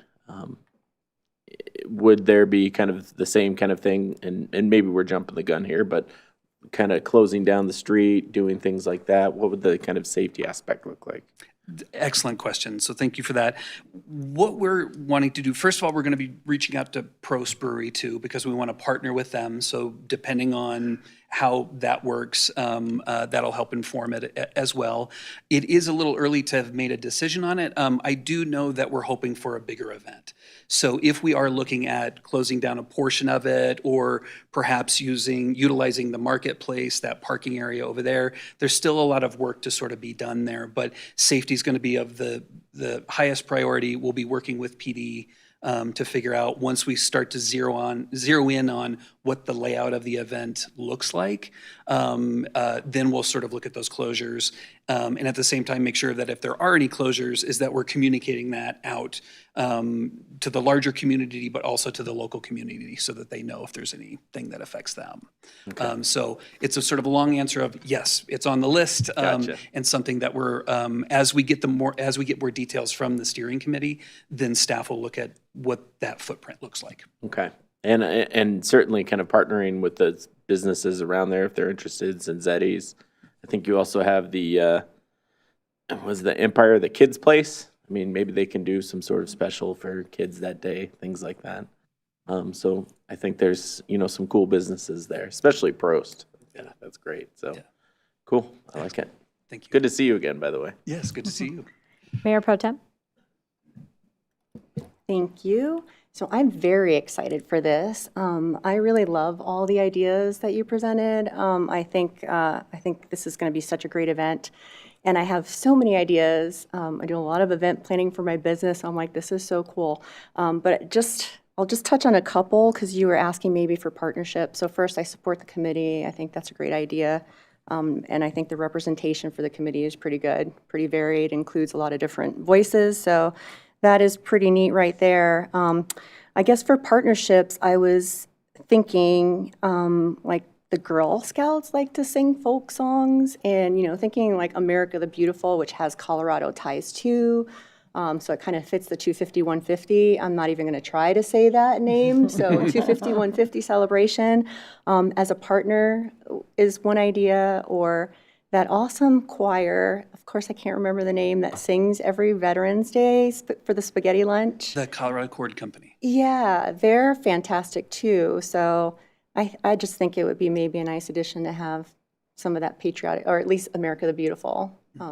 It fits so well with 250-150 events. But also, I feel like you might have already reached out to them or vice versa, but the Daughters of the American Revolution, which has a local chapter here, I'm a member of that chapter as well. So for people that don't know, so you just prove your lineage that you have an ancestor that fought in the Revolutionary War. And it's a group of women, and they do a lot of community outreach and events like this. So I had somebody reach out, it was months ago, that wanted to kind of help with this as well. I don't know if that's something that's already been established, that connection. I'm happy to make It has that. not, but that would be excellent. Actually, it is on one of our lists of folks to contact, so if you could make that connection, it'd be great. Yeah, and I think, budget friendly, I'm sure they can probably help put something, or at least add to it for the event. I appreciate that, yeah. So those were just a couple of the main ideas. I have a ton of other things. I think the partnership with high school students is important. Maybe they can do videos on why they think America is great and things like that. Maybe use a different word. America is beautiful. Yeah, just great ways to partner with the kids, I think would be awesome. But I support all the things, and I'll keep all the ideas to send to the committee, whoever that ends up being. Thanks. Thank you. Okay. Oh, Councilmember Severs, you go first. I just want to say thanks for coming, and how can you not get excited about something like this? Seems like a great time. If I'm lucky enough to be part of it, I'm excited to help work on it. Thank you. Excellent, thank you. Okay, I'm going to give it a go because I feel like you were just showing off. So I think it's semi-quincentennial. Yes. Okay. If you break it up, it's Yes. possible. Well done. It's tricky. I mean, I want to be the first to volunteer. Please add me or let me apply in some way. I would love to be a part of the committee. I want to remind everyone, I think you obviously are aware, but sometimes we forget, school is not in session on August 1st. So when we think about engaging students, we may need to do it this spring. And I don't think we should limit ourselves to high school. I think we've got some amazing, talented kids all the way down to kindergarten. So maybe partnering with schools with some sort of challenge. We have some very talented kids in our community. So, but we would definitely have to be ahead of the game on that because they don't have school on August 1st. I love that you're partnering with Nathan Ritchie. He's very talented, so that's excellent. I'm going to share with council, I did share it with the city manager. I happened to be in Castle Rock this weekend, and they have really cool banners. We had a banner program at some point, but they have 250, 150 banners that are specific to Castle Rock. There are a lot of cities. I mean, this was really a call out to the whole state. And there's different cities that are celebrating different things. I know Edgewater is turning 75 this year, so that's adding to their celebration. So, it depends on the individual city and what their activities are. I love our time capsule. I'm super excited to open that. And I'm guessing it's like classic name brand Tupperware, because I think that was all that existed back then. Hope they burped it before yeah, they put it in there. the little, I saw it. It's making a comeback at Costco if you haven't seen it. But and I'm sure it held up. But just thinking about how we can spread the 250, 150 celebration throughout the city, throughout the summer. Is there a piece, is the committee going to talk about like a layer we'll add to the 4th of July? Is there, or at least a mentioning of it? Doesn't have to be a full thing, but do we have another piece? Are we layering it onto all of our summer activities? So I was wondering if there was partnership with event staff, or what the thoughts are? We certainly could. This was sort of, the steering committee was specifically about kind of the time capsule and this specific project, but Okay. absolutely, we can work. We already partner with events, because even some of these neighborhood nights and that kind of thing, we're both involved in it and helping. We provide the movies and that sort of thing. We can absolutely talk about how we sort of package all of this and look at the entire summer, and work with communications, with events, and other stakeholders as well, and make sure that it is cohesive. Okay. Yes. It will be cohesive. I can tell you, and I feel like I might ruin a surprise. I'm going to try not to ruin the surprise. There is an element already being added to the annual fireworks display, so I'll just leave it at that. Okay. But we will, we can certainly communicate that both groups are sharing information and that we are taking care of everything across the board. Okay. And then there might be funds if we wanted to look at banners. Can we ask that question? If you'd like to look at banners, what I would ask of you tonight is that you provide me direction to look at how we could fund banners, and then I will bring you back options. Okay. So just to council, I will send you images that I saw. They don't have to be those exact ones, but we know that our poles already have the hardware. And so adding the banners in a Northglenn celebratory way would be something that could be visible throughout the summer, not just on that day. But this day sounds like so much fun. So thank you for that. And I look forward to what's coming next. Do you want to, yeah, go ahead. Thank you. I actually have something that ties in really well. So I was looking back at my notes, and the DAR, I did make a connection with our former communications director. They wanted to provide the banners. So when you were saying that, I'm like, this was exactly what they were hoping to do. I thought that meant that they would fund that, but I don't want to put words in their mouth. Right. I don't know if Manager Geyer, it was with the former communications director, so I don't know what happened with that, but I'll make that connection again with Director Stricker and maybe see where it goes. But that's exactly what they wanted to do. Oh, that's lovely. And I'm not recommending that we copy what Castle Rock did, but they had multiple different designs.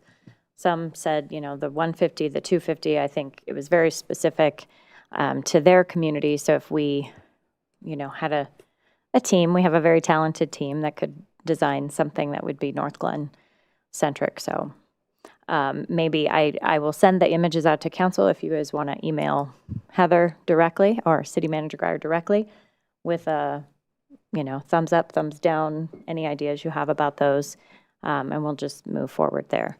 But thank you. Thank you so much. This is fun. Yep. Thank you so much. Have a good night. Yes, you as well. All right, next up, Neighborhood Services, discussion number 1.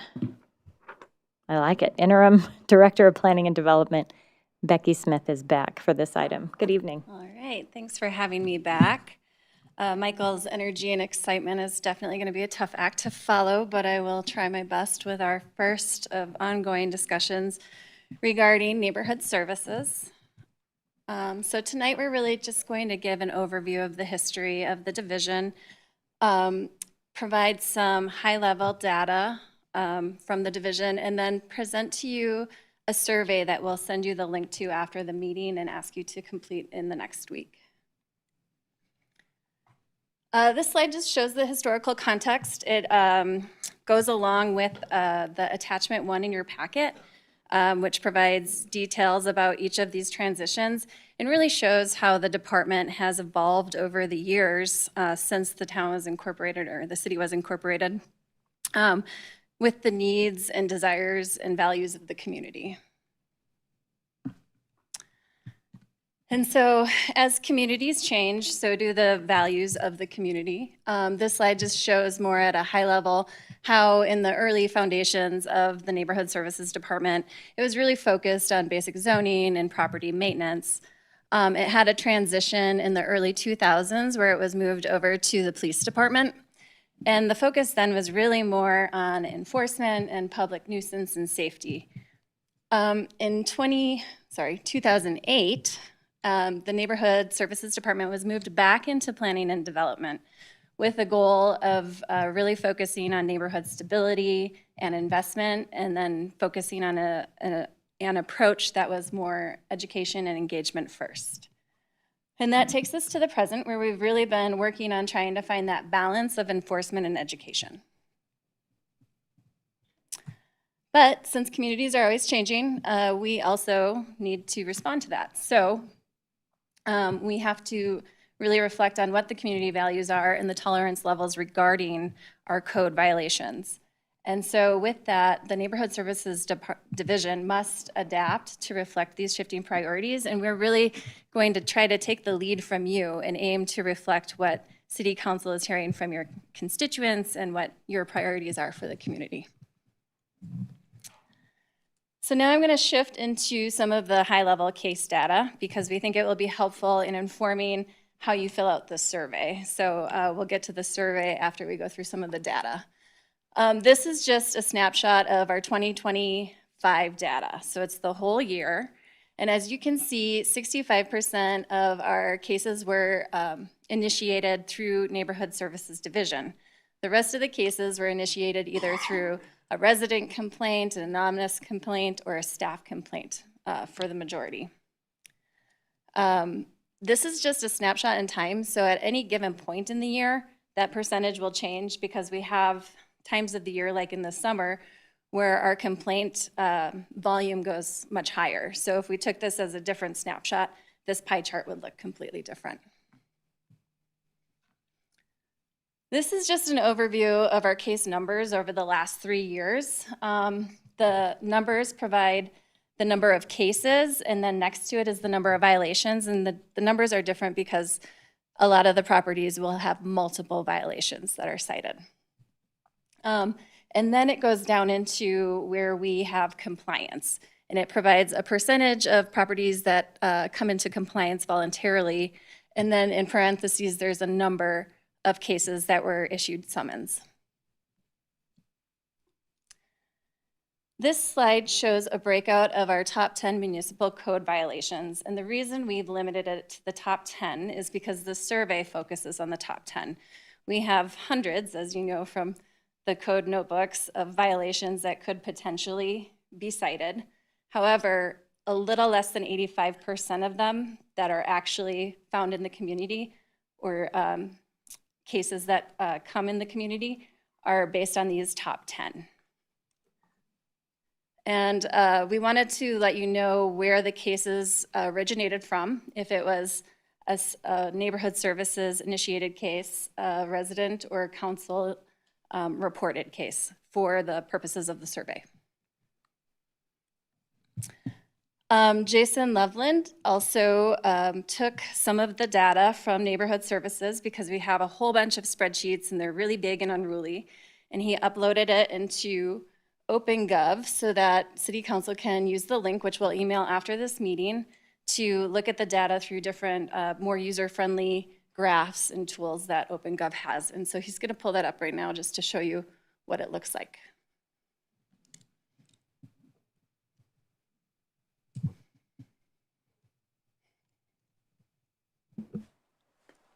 Thank you. This is on our Northglenn OpenGov portal. And so really wanted to kind of change the dynamic of that initial information that we provided regarding a spreadsheet and not having very dynamic information to provide. So on that portal, you'll see our different reports that we have. And down here, neighborhood services data, over here on the left. This chart right now is displaying 2025, and it's just a percentage breakdown of the different types of violations.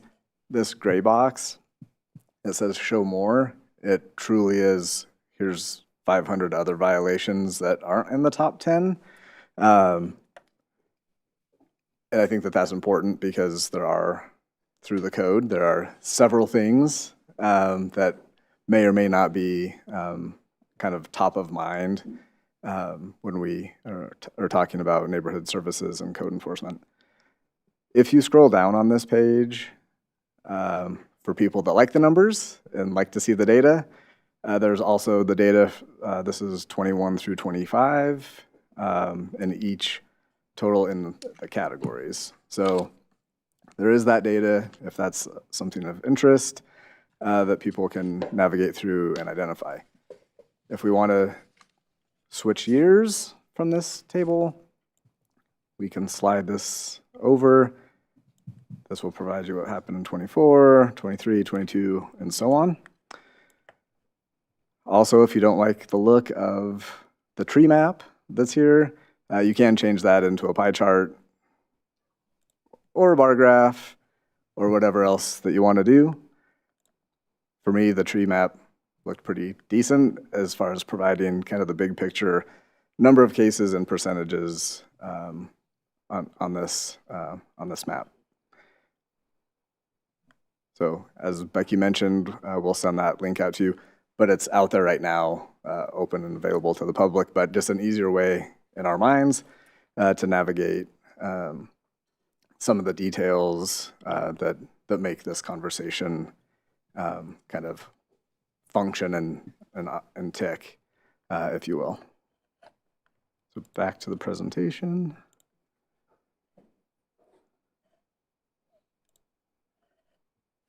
All right, thank you. So now that brings us to the survey that we're going to send out after tonight's meeting. And this survey is really to help us understand what council's tolerance levels are on the top 10 violations that we see addressed most often. Again, those top 10 violations account for just under 85% of the code cases that we see, so we think it's a good place to start and get that understanding of where everybody sees these as issues in their community and what you're hearing from your constituents. This slide just shows an overview of what the survey format looks like, and we will actually pull up the survey momentarily. I'm just going to walk you through what the survey format will include. So for each of the top 10 violations, it's going to include the actual ordinance language, the enforcement objectives that our code enforcement officers are given when they go out into the field, and then the plain language description, which is a more resident-friendly description that is given to residents when they're issued a violation. And we're going to ask you to rate these violations based on minimal impact up to 5, which is a significant impact, which will be a clear effect on health, safety, welfare, and neighborhood stability. And so I'll ask Jason to pull up the survey real quick and just show you what it will look like as you walk through it. So if Jason scrolls down a little bit, so this is the instructions on the survey. Again, minimum impact being 1, significant impact being 5. And then if you keep scrolling down, you'll see this first example is for grass and weed height control.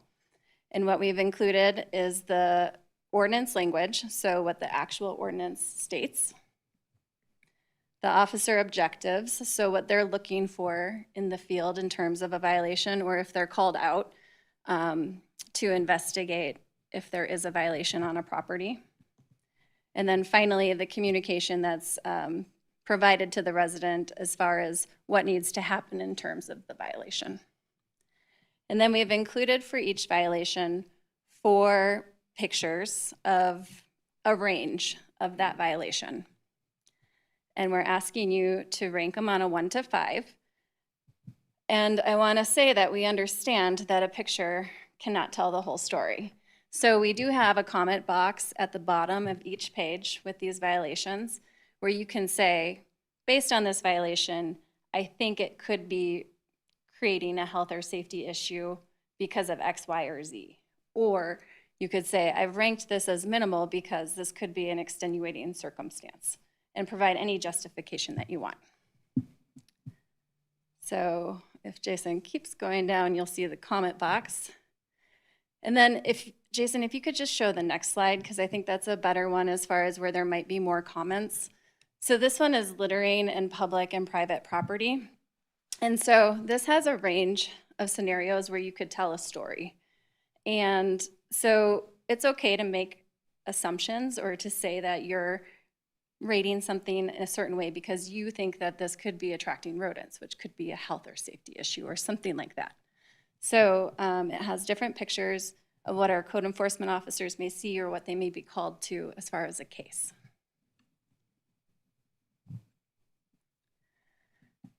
And then I won't make him go through every page of the survey, but the last page of the survey, there is just an open-ended comment box where if there's something that you wanted to share, please share about code enforcement, or if there's something that you want to make sure staff includes as part of our ongoing conversations as we work through the different aspects of the division, please include that there so that we're sure to do that as we move forward.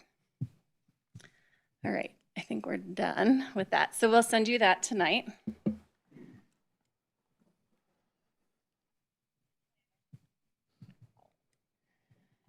And so I think it's just important to reiterate, there's no right or wrong answers. We're just trying to understand where everybody is at as far as what they're hearing from their constituents, seeing in their neighborhoods, what they view as appropriate or something that should not be tolerated as much in our community.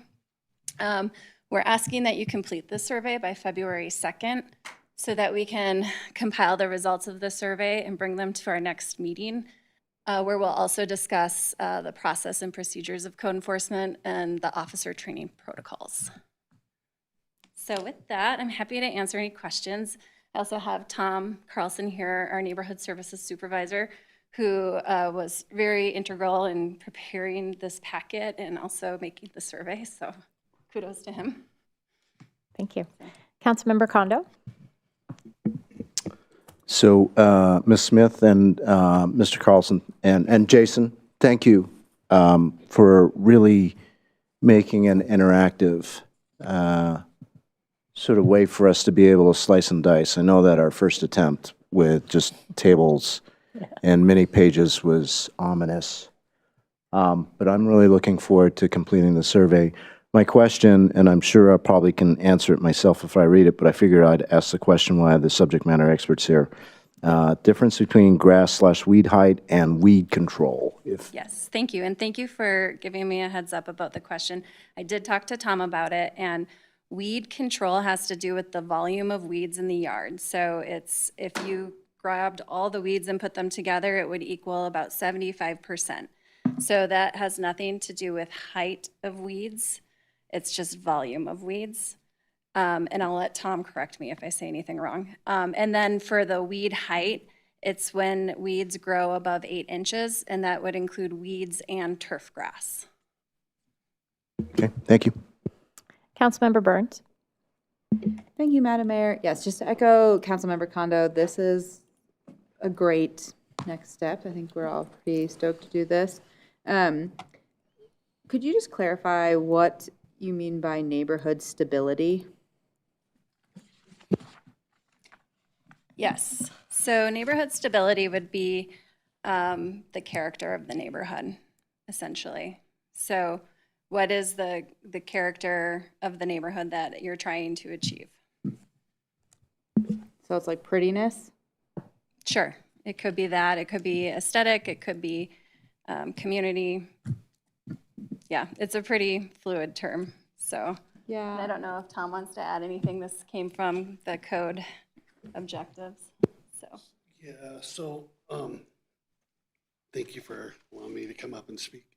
So when we look at stability, there's certain rules. When I started working in code enforcement 20 years ago, the rules were pretty standard across the board. You had some long-term residents that had been here, and they had certain rules. And there was a lot of, when you look at the history, a lot of processes put in place to enforce those rules. As we've changed, the demographics of the city has changed, and the landscape. You have people that have come from many different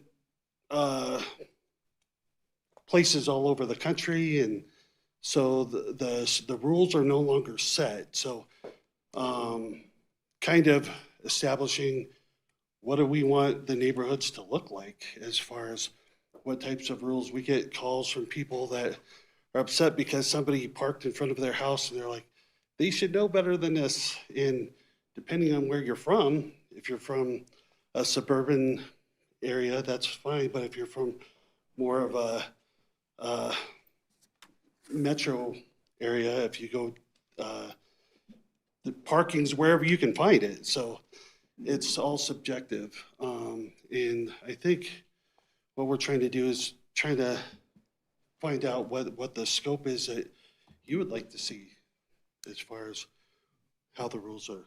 Yeah. Go. So. Yeah, thank you. So I think the stability then, based on that, is really looking at the neighborhood aesthetic. So if you're ranking something based on the stability and you want to make a specific comment in the comment box, like I think this would contribute to this aesthetic that we're striving for or whatnot, then that would help us. Thank you for the clarity.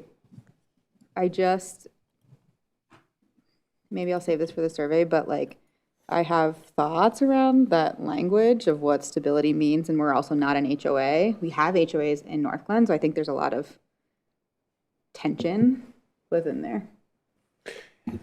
And I guess what I would say, and there's actually language in the code that talks about the condition of property, and I'm paraphrasing, which is indecent or offensive to the senses so as to interfere with the comfortable enjoyment of life or property.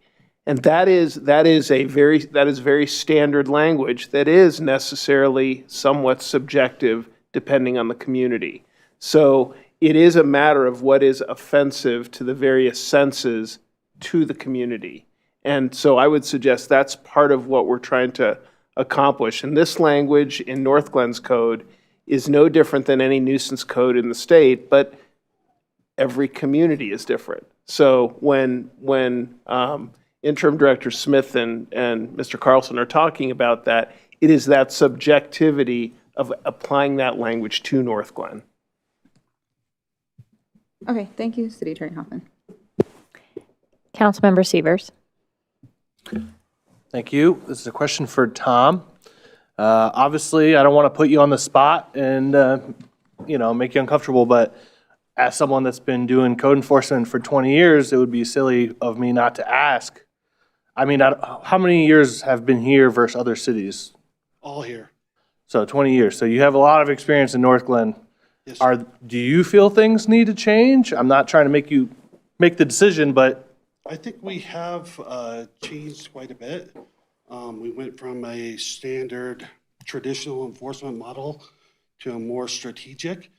We've implemented a lot of ordinances and a lot of tools to address different issues that have evolved over the years. So now it's more of putting it together and finding out what you would like to see with the city, and I think we'll get more into that as we go through this process. yeah, thank you for that. It's obviously the push and pull of like punishing people that live here versus trying to make the place beautiful and great for selling a house and someone moving in. So it's certainly, thanks for the information. Councilmember Nowicki. Thank you, Madam Mayor. Mr. Carlson, have you ever thought about being a politician? Because that was a pretty good politician answer. But thank you for your dedication to the community, and thank you for helping with this. Interim Director Smith, thank you for kind of putting this together. Deputy Director Loveland for kind of helping with this as well. Yeah, I'm really curious to kind of get into the survey, and I'm glad you kind of focus on the top 10. I think that's important. A couple logistical questions, and this is really just because I have kids and time and stuff. How long is the survey? It will depend on how much time you want to look at each of the pictures and really think about it, but I think you could probably take it in less than 15, 20 minutes. Okay, I'm willing to spend time with it. I just need to know. Yeah, I don't know that it has to take a lot of your time. And can it be saved, or is it like kind of a one and done thing? Or if I start it, can I save it and come back to it? Good question. I don't know the answer. The settings are set so that you can. Hopefully they work. I'm a novice. So if you try it and then it doesn't save, let us know. Okay. So we can get the word out. Okay, got it. But no, thank you for this. I think this is kind of a good start to this discussion. Thank you. Councilmember Leidy. Thank you, Mayor. First, Tom, thank you so much for coming up and answering all these crazy questions. I've been down there, and so coming to talk to all of these people is kind of intimidating, especially when you're like, oh, this is about what I do. Okay, cool, awesome, but thank you. I wrote down weird little notes, so bear with me, I apologize. I struggle with code enforcement just a little bit because just scrolling through those pictures alone, it could become a neighbors attacking neighbors game, or hey, this person just got knee surgery and they live alone, or hey, I just bought my first house and it's really, really expensive to redo the whole yard, or any circumstance like that. And so is that something that you would want us to put in the notes of like, hey, this feels icky? Yes, so I think if you want to include some of that, I would include it on that last question on the last page. And that is going to be part of the February 23rd discussion when we talk about enforcement processes and procedures, and then their training protocols as well. And so we'll really go over some of what a case would look like with you. But do include it in the survey as well, please. Okay, perfect. And then one final question. Is there a way, just because I know that we have the snowstormers where they go around and shovel, but is there a way to make, this is probably a reach, but to make a program where our elderly or disabled members of our community could reach out and say, hey, I'm not able to do X, Y, and Z with my yard, and I don't want code to come after me, or I don't want this to happen, especially for those people that don't necessarily have family around, or people that are willing to help them, or neighbors that are willing to help them? What I would suggest, Councilmember Leidy, is you include that as a suggestion in that general feedback box at the end of the survey. We have had a previous request by, I can't remember the member of council who made the request, so my apologies, council, for a code assistance program of sorts. And so we will wrap that conversation into the conversation that we're going to have in multiple parts. Thank you so much. Mayor Pro Tem. Thank you, Madam Mayor. Actually, I think most of my questions were answered. I had the same question Councilmember Nowicki had, just like how long is the survey itself, not how long it would take, just for planning, but also I think all my doubts have been answered, I think. But just like with some of the questions that have come up in terms of our own understanding of what these are and how do we go about that, but I guess you're just saying that's what the notes will be for, or reach out, like the weed question was a really great example of that, for example, or what the aesthetics of a neighborhood, that is so subjective. So, and I know we've been talking about it, but it's just going through my head a lot. I guess you'll get a lot of questions for us. And Yes, hopefully feel free to reach out if you're going through it and something does come up. Definitely use the comments box. And just remember, this is really to just set a place for us to start a conversation. So if the surveys come back and everybody's pretty similar, then we're probably in pretty good shape. But if everybody has different thoughts, then it might be more of an ongoing discussion to reach consensus. Yeah, I'm sure that's what the whole point is. But I just want to say thank you. This is so much better than the binders with the teeny tiny print that we couldn't even read. So thanks to both of you for the work that you did to have this presented in a different way. So much more feasible. Thank you. Councilmember Kondo. Thank you, Madam Mayor. I do have a question going back to slide 11, and that is the pie chart that shows at least 2% of the reporters are unknown. Was that just because of records keeping, or how do you have unknown reporting of a violation? I might need your help with that. At the time when we pulled the data, some of the information wasn't filled out in our system. So we're extracting this from our go enforce system. And so that was undefined. And so that's where the unknown part of it came from. We've since went through and tried to justify the data. And so, Okay, but there's still that element of, so archiving, gotcha. I do, and I know this is not within the scope of today or the survey. I just remember, I'm reflecting back on the resident who was next door to the resident who hoarded many animals and how she talked about how she reported it a decade prior or how many years prior. And if I recollect a conversation I had with you, part of the reason why the city couldn't really do anything was because it was an anonymous report. Or at least the person who wanted to allege something happening did not want to self-identify. I hope this is also going to be within scope of our work, that we try and understand that a little bit better. And, clearly if there is an education component for our residents, that also become a part of our solution. So they know exactly what the rules are and not just get frustrated and suffer in silence for so long. Mayor, if I could, just briefly, as to the anonymity piece, it is certainly an issue the city has struggled with over time, but remember that someone has the right to confront their accuser. And so part of the overall process, and it's balancing kind of criminal procedure, Fourth Amendment concerns, Sixth Amendment concerns, and the weaponization that I think Councilmember Leidy referenced between neighbors, where they use code enforcement as a weapon. So it is in fairly recent history that the city has eliminated the ability to make anonymous complaints for all those reasons. And we do try to identify to complainants that you do have to ultimately identify yourself, because if you're in court, you have to be able to confront your accuser. So probably a long-winded answer to talk about the anonymity piece, but it is a significant part of the code enforcement discussion. Gotcha. Thank you, Attorney Hoffman. I'm glad that you brought that up. So, because again, it just kind of was swirling around in my head for quite a while. So thank you for that.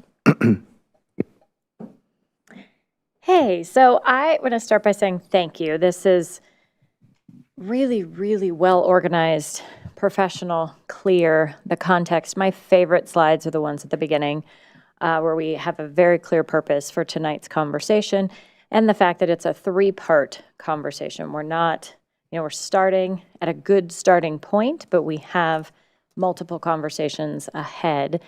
The other thing is adding the historical context of where we've been as a city, what code enforcement has looked like in the past, and then acknowledging, I think it's page 9, the evolving community values.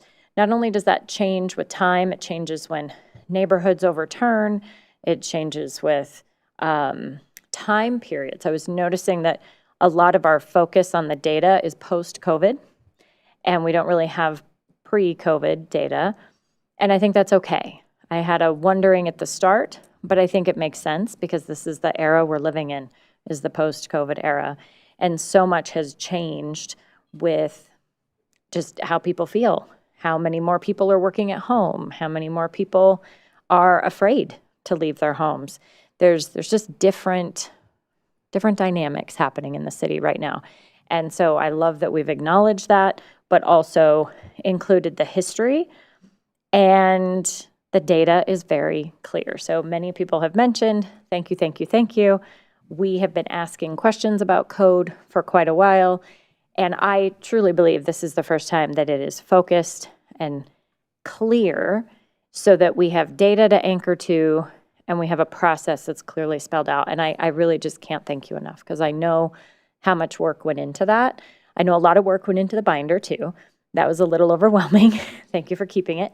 And then this is just great, and I'm really looking forward to it.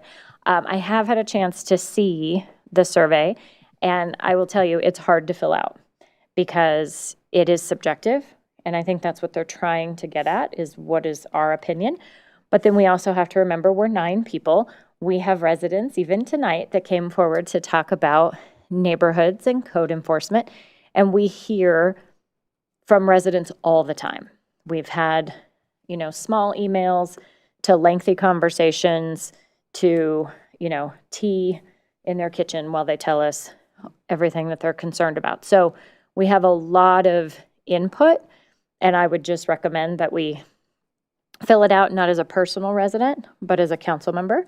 And that can sometimes be tricky because we all have our own personal opinions as well, but we want to, for the betterment of the city, fill it out as best we can. But it is tricky. It's not an easy survey, but I think it's well designed. So thank you for putting it together that way. I really look forward to it, and I look forward to the next conversation where we look at that data. And also, I can hear your flexibility of, depending on what the survey says is where we're going to go next, which I think is flexible thinking, and I appreciate that too. So thank you so much. I'm really looking forward to it. And I think that's all we have. Thank you. Okay, third up, amendments to public facilities standards. We have our Director of Parks, Recreation, and Culture, Amanda Peterson, with us to present this item. Good evening. Good evening, Mayor and Council. So we're here tonight. Part of the purpose of this conversation is to discuss the management of our public spaces, specifically as it relates to our public facility standards and the definition of group use. We have had several previous conversations about this topic, the first being on June 9th of 2025, when the updated facility standards were adopted. We followed that with a public hearing on November 17th of 2025 to hear community feedback, through electronic feedback, through survey, as well as in person at that meeting. And then here tonight, so as we go forward here tonight to continue the conversation, and then proposing that you then refer this topic to the Parks and Recreation Advisory Board for further discussion. I do have an error on that date. I apologize. It is February 12th and not February 5th. I was fast forwarding by a week. And then a further conversation with City Council to bring back that recommendation from the Parks and Recreation Advisory Board, proposed for February 23rd. And we can talk more about this proposed timeline as we get to the end of the presentation, if that's okay. So our current policy, this is based on those public facility standards that were adopted in June of last year. There's two primary definitions within the policy. I won't read the entire slide to you, but one is on group use, and that limiting group use to, or defining group use as 5 or more individuals participating. And then the second definition is recurrent. And that definition of recurrent identifies more than one occasion in a way that monopolizes all or a portion of the facility and impedes open access to the facility or portion of the facility. So that's as it's currently adopted. Following the November 17th public hearing, we received some direction from City Council to, one, consider reverting to the prior definition of group. That was the definition in place from about 2009 through 2025 when we made that modification to, and we'll define each of these on a further slide. Second is to define monopolize. Third was to define impedes open access. And then the fourth is to define recurrent. And then I have a slide for each of these as follows, other than that group use. So that prior definition of group use was 9 or more individuals. Again, I won't read the whole slide to you, but we have provided for you definitions of monopolize. And so using the space in a manner that impedes access to a park or park facility, open space, rec center facility, or aquatic facility by others, including without limitation. I will leave that list for you. Happy to go through any of those in further detail, but the defines or further clarifies each of those items. The second definition that we have for you for consideration is impedes access. And the way we have defined impedes access or proposed defining impedes access is the manner of group use by size, layout, activity, or conduct that would cause a reasonable park user to refrain from using the same pavilion or adjacent areas, even if no explicit exclusion is stated, and some physical space may otherwise appear to remain available within or around the pavilion or park space that's being used by that group. This next slide here are some indicators, again, of what are examples of potentially impeding use of a space. So could include appearing to be an organized event or exclusive use, having apparent coordinated group behaviors such as a shared meal or athletic activities, and lastly, actions by the group using the facilities that could be construed to by the reasonable park user to avoid them entering that area. And then the final definition we have proposed for you tonight is recurrent. And the proposed definition of recurrent is use by a group on more than one occasion in any 12-month period. We have earlier in the conversation that definition would apply to park facilities and park pavilions other than athletic fields, which have a traditional use on a recurrent basis. And that is defined in those rules as well. So the options we'd like you to consider tonight, before you is one, are you kind of your comfort level with those proposed definitions? Two, would you like to refer that to our Parks and Recreation Advisory Board for their discussion and recommendation, either on the group size, reverting to 9 or more individuals, and or the definitions of those 3 terms that we've provided to you tonight? Or your third option that we've put before you is to leave the definitions as they're currently in the park and facility regulations as adopted last June. So with that, I'd like to open it up for your discussion. Okay. Just really quickly, it seems like the third option would not make a ton of sense since we did give you direction to look into those. So I was like, I think we're good on that one. Any comments from council? Councilmember Kondo. Thank you, Madam Mayor. Where I sit is, I think it would be appropriate for the Parks and Recreation Board to look at all aspects. So I'm looking at the group size definition as well as their recommendations on monopolize, impeding open access, and recurrent. Okay. I have a question. Councilmember Nowicki? Thank you, Madam Mayor. With regard to reoccurrent, if someone gets a permit, they can, that's okay, right? It would not, so only for athletic fields. The way the definition currently reads is you can, for same purpose, same type of use, that you can get one each year. So if you were having a birthday party 1 month and an anniversary party the next month, those could be 2 different invitee lists. Those are 2 different events. If you would like to come in and schedule every Monday throughout the year, that would be considered recurrent. So same kind of activity every single Monday, that would be a recurrent use. Okay, what if a couple times a year I want to do a family gathering? I will ask Corey or City Attorney Hoffman to respond to that. The way I would see it is if the use is different from time to time, from one rental to the next, different audience, different group of people, then that would not be recurrent. If it's the same exact group for the same purpose, that would be recurrent use. Yeah, and I think you have to look at this in context. So let's talk about where we are and why we're here. This is intended to capture the November 17th feedback. But remember, we're getting sued.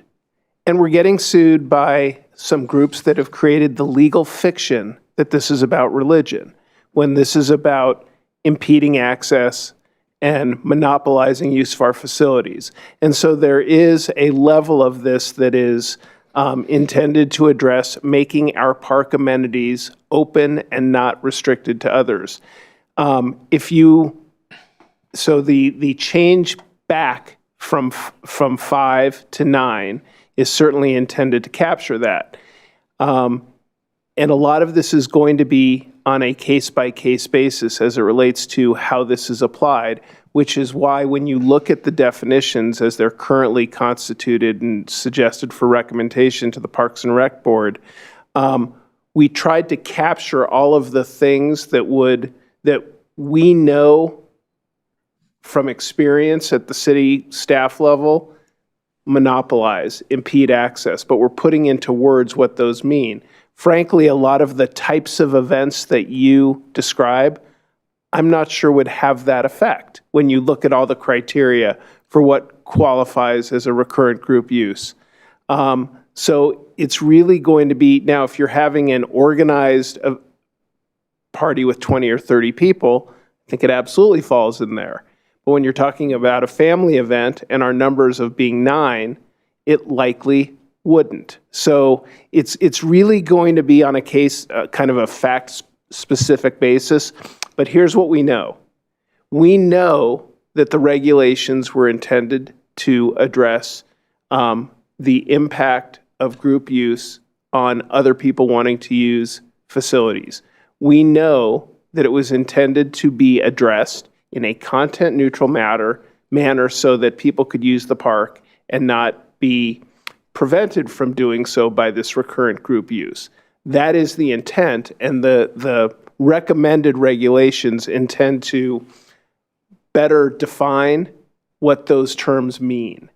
And so can I answer directly what it might look like if you were making those applications? I can't, because I'd need to know a lot more facts. Mm-hmm. But what I do know is these definitions are intended to address the use of park facilities in a way that prevents others from using them on a regular basis. Okay. So part of it is kind of taking it all in conjunction. Yes. Kind of, okay. I'm good with the group use being 9. Originally, I'd kind of wanted maybe a larger, like 15, but if that's the one that's kind of been reverting back to what's been since 2009, I think is good. That sounds like it's kind of worked. I think I'm okay with the monopolized piece. I would, maybe seek the guidance or just the Parks Recreation Board on the impedes open access. Something about that just doesn't sit well with that definition. Maybe it's too lawyery to me. I don't know. So maybe kind of getting some insight on that. It is probably too lawyery, and I would take full blame for that. I'm running through ChatGPT and be like, Eli 5. But I think, again, what we're trying to capture is group use in one pavilion may look different in a different pavilion that's bigger. It's really going to depend on the space you're using. If you have an organized run, and you look at this, is it impeding access on a trail if people are running? Probably not.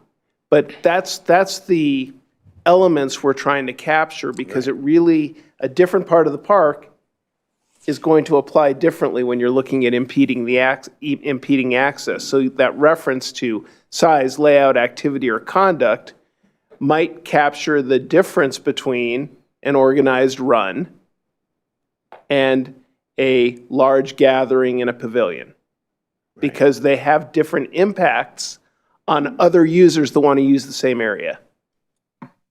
Okay. Yeah, then that's all my thoughts. So thank you. So I just want to go back to, I think the question is, what does council want input from the Parks and Recreation Board? And I think when we consider, if we go back to the proposed timeline, we've had a public hearing to receive public input. The Parks and Recreation Advisory Board has been along the way, part of this conversation. And so I think the question tonight is really not what we think, but more what would we like the advisory board to give us feedback on. And then I would assume, but correct me if I'm wrong, that when we get that recommendation on the 23rd, then we can have a conversation about the language. But I think we might be jumping the gun a little bit to start nitpicking the language tonight. That's my assessment.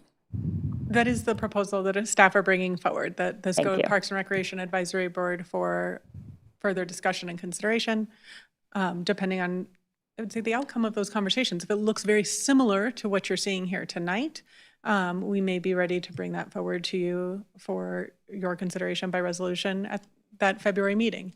We may need to schedule another study session so you can have further in-depth conversation if they're proposing something that looks different. Got it. Okay, thank you. Councilmember Leidy? My only question, I was just looking at the options page. It's green, yellow, orange, or orange? Is that orange or red? I'm not 100% sure. Is it, oh, Northglenn red, sorry. Is it or is it green and yellow or orange, red color? So the colors are just the city colors. Oh, They hold no other meaning.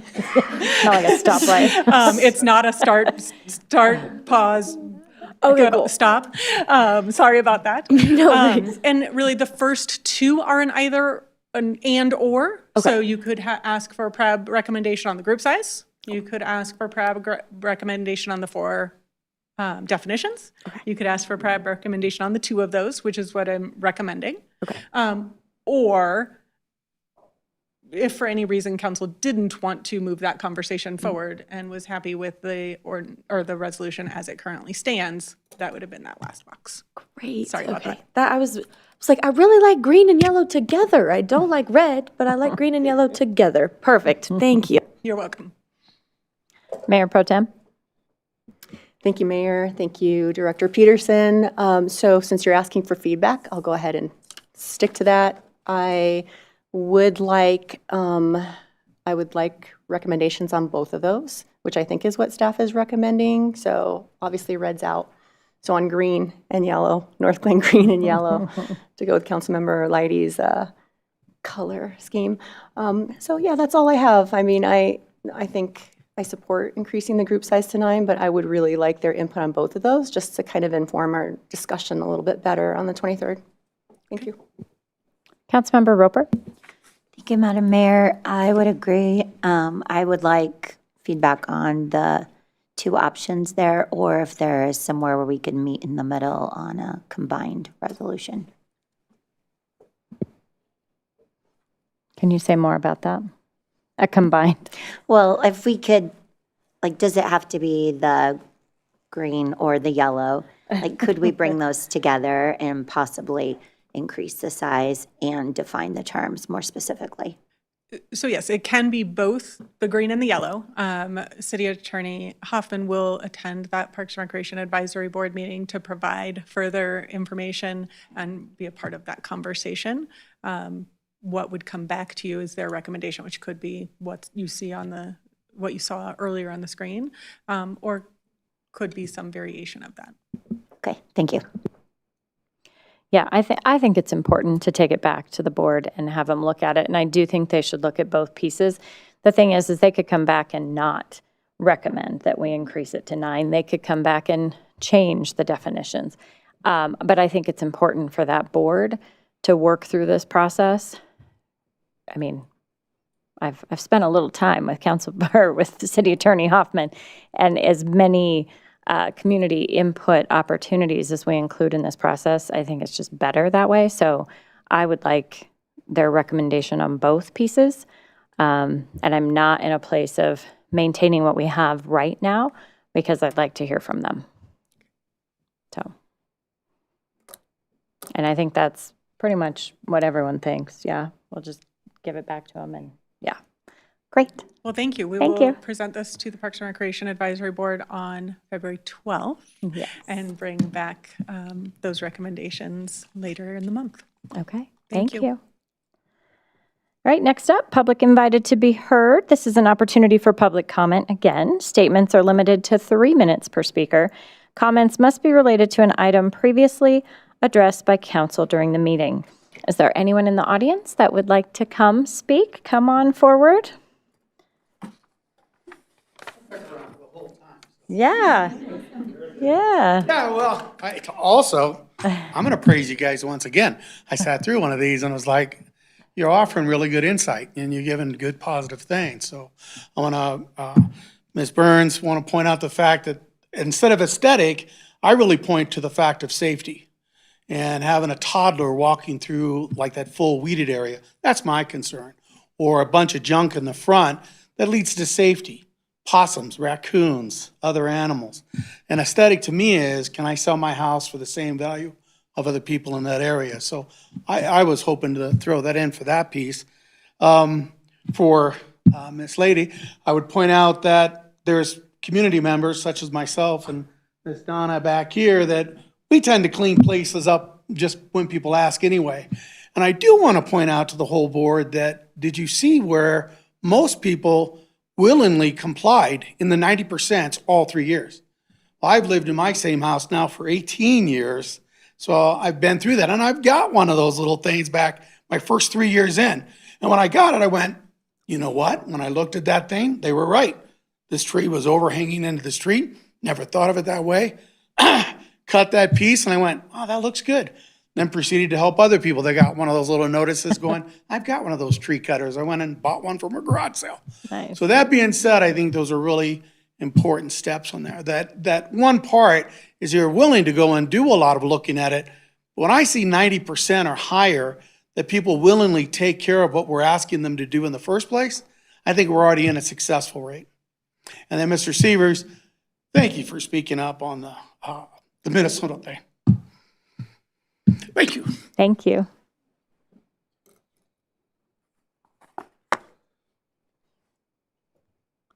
I feel like you should say that out loud. I know, I just kind of want to point this out. You were my gym/health teacher my freshman year of high school at Mountain Range. So as soon as you came up, I was like, oh my gosh, that was my gym teacher. And weren't you the... Yeah, I'm like, oh, you were my favorite teacher, so you're the best. Oh, that too, yeah. But you were the best, so I was thinking about just being in the weird split gym and just hearing you out loudest out of all of our teachers. And so I was like, oh, it's so good to see you again. Yay. Thank you. Thank you for participating tonight. Okay, is there anyone else that would like to speak tonight? That's okay. No worries.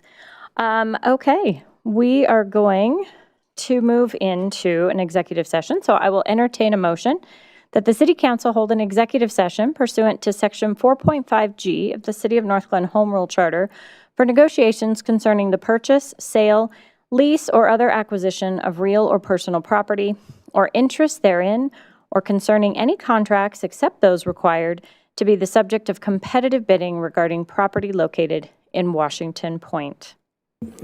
Motion to adjourn is so stated. Seconded. All right, please open the vote. The vote is open. I say yes. Okay. Yeah.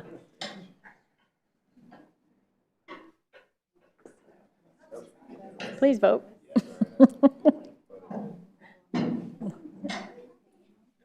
Okay.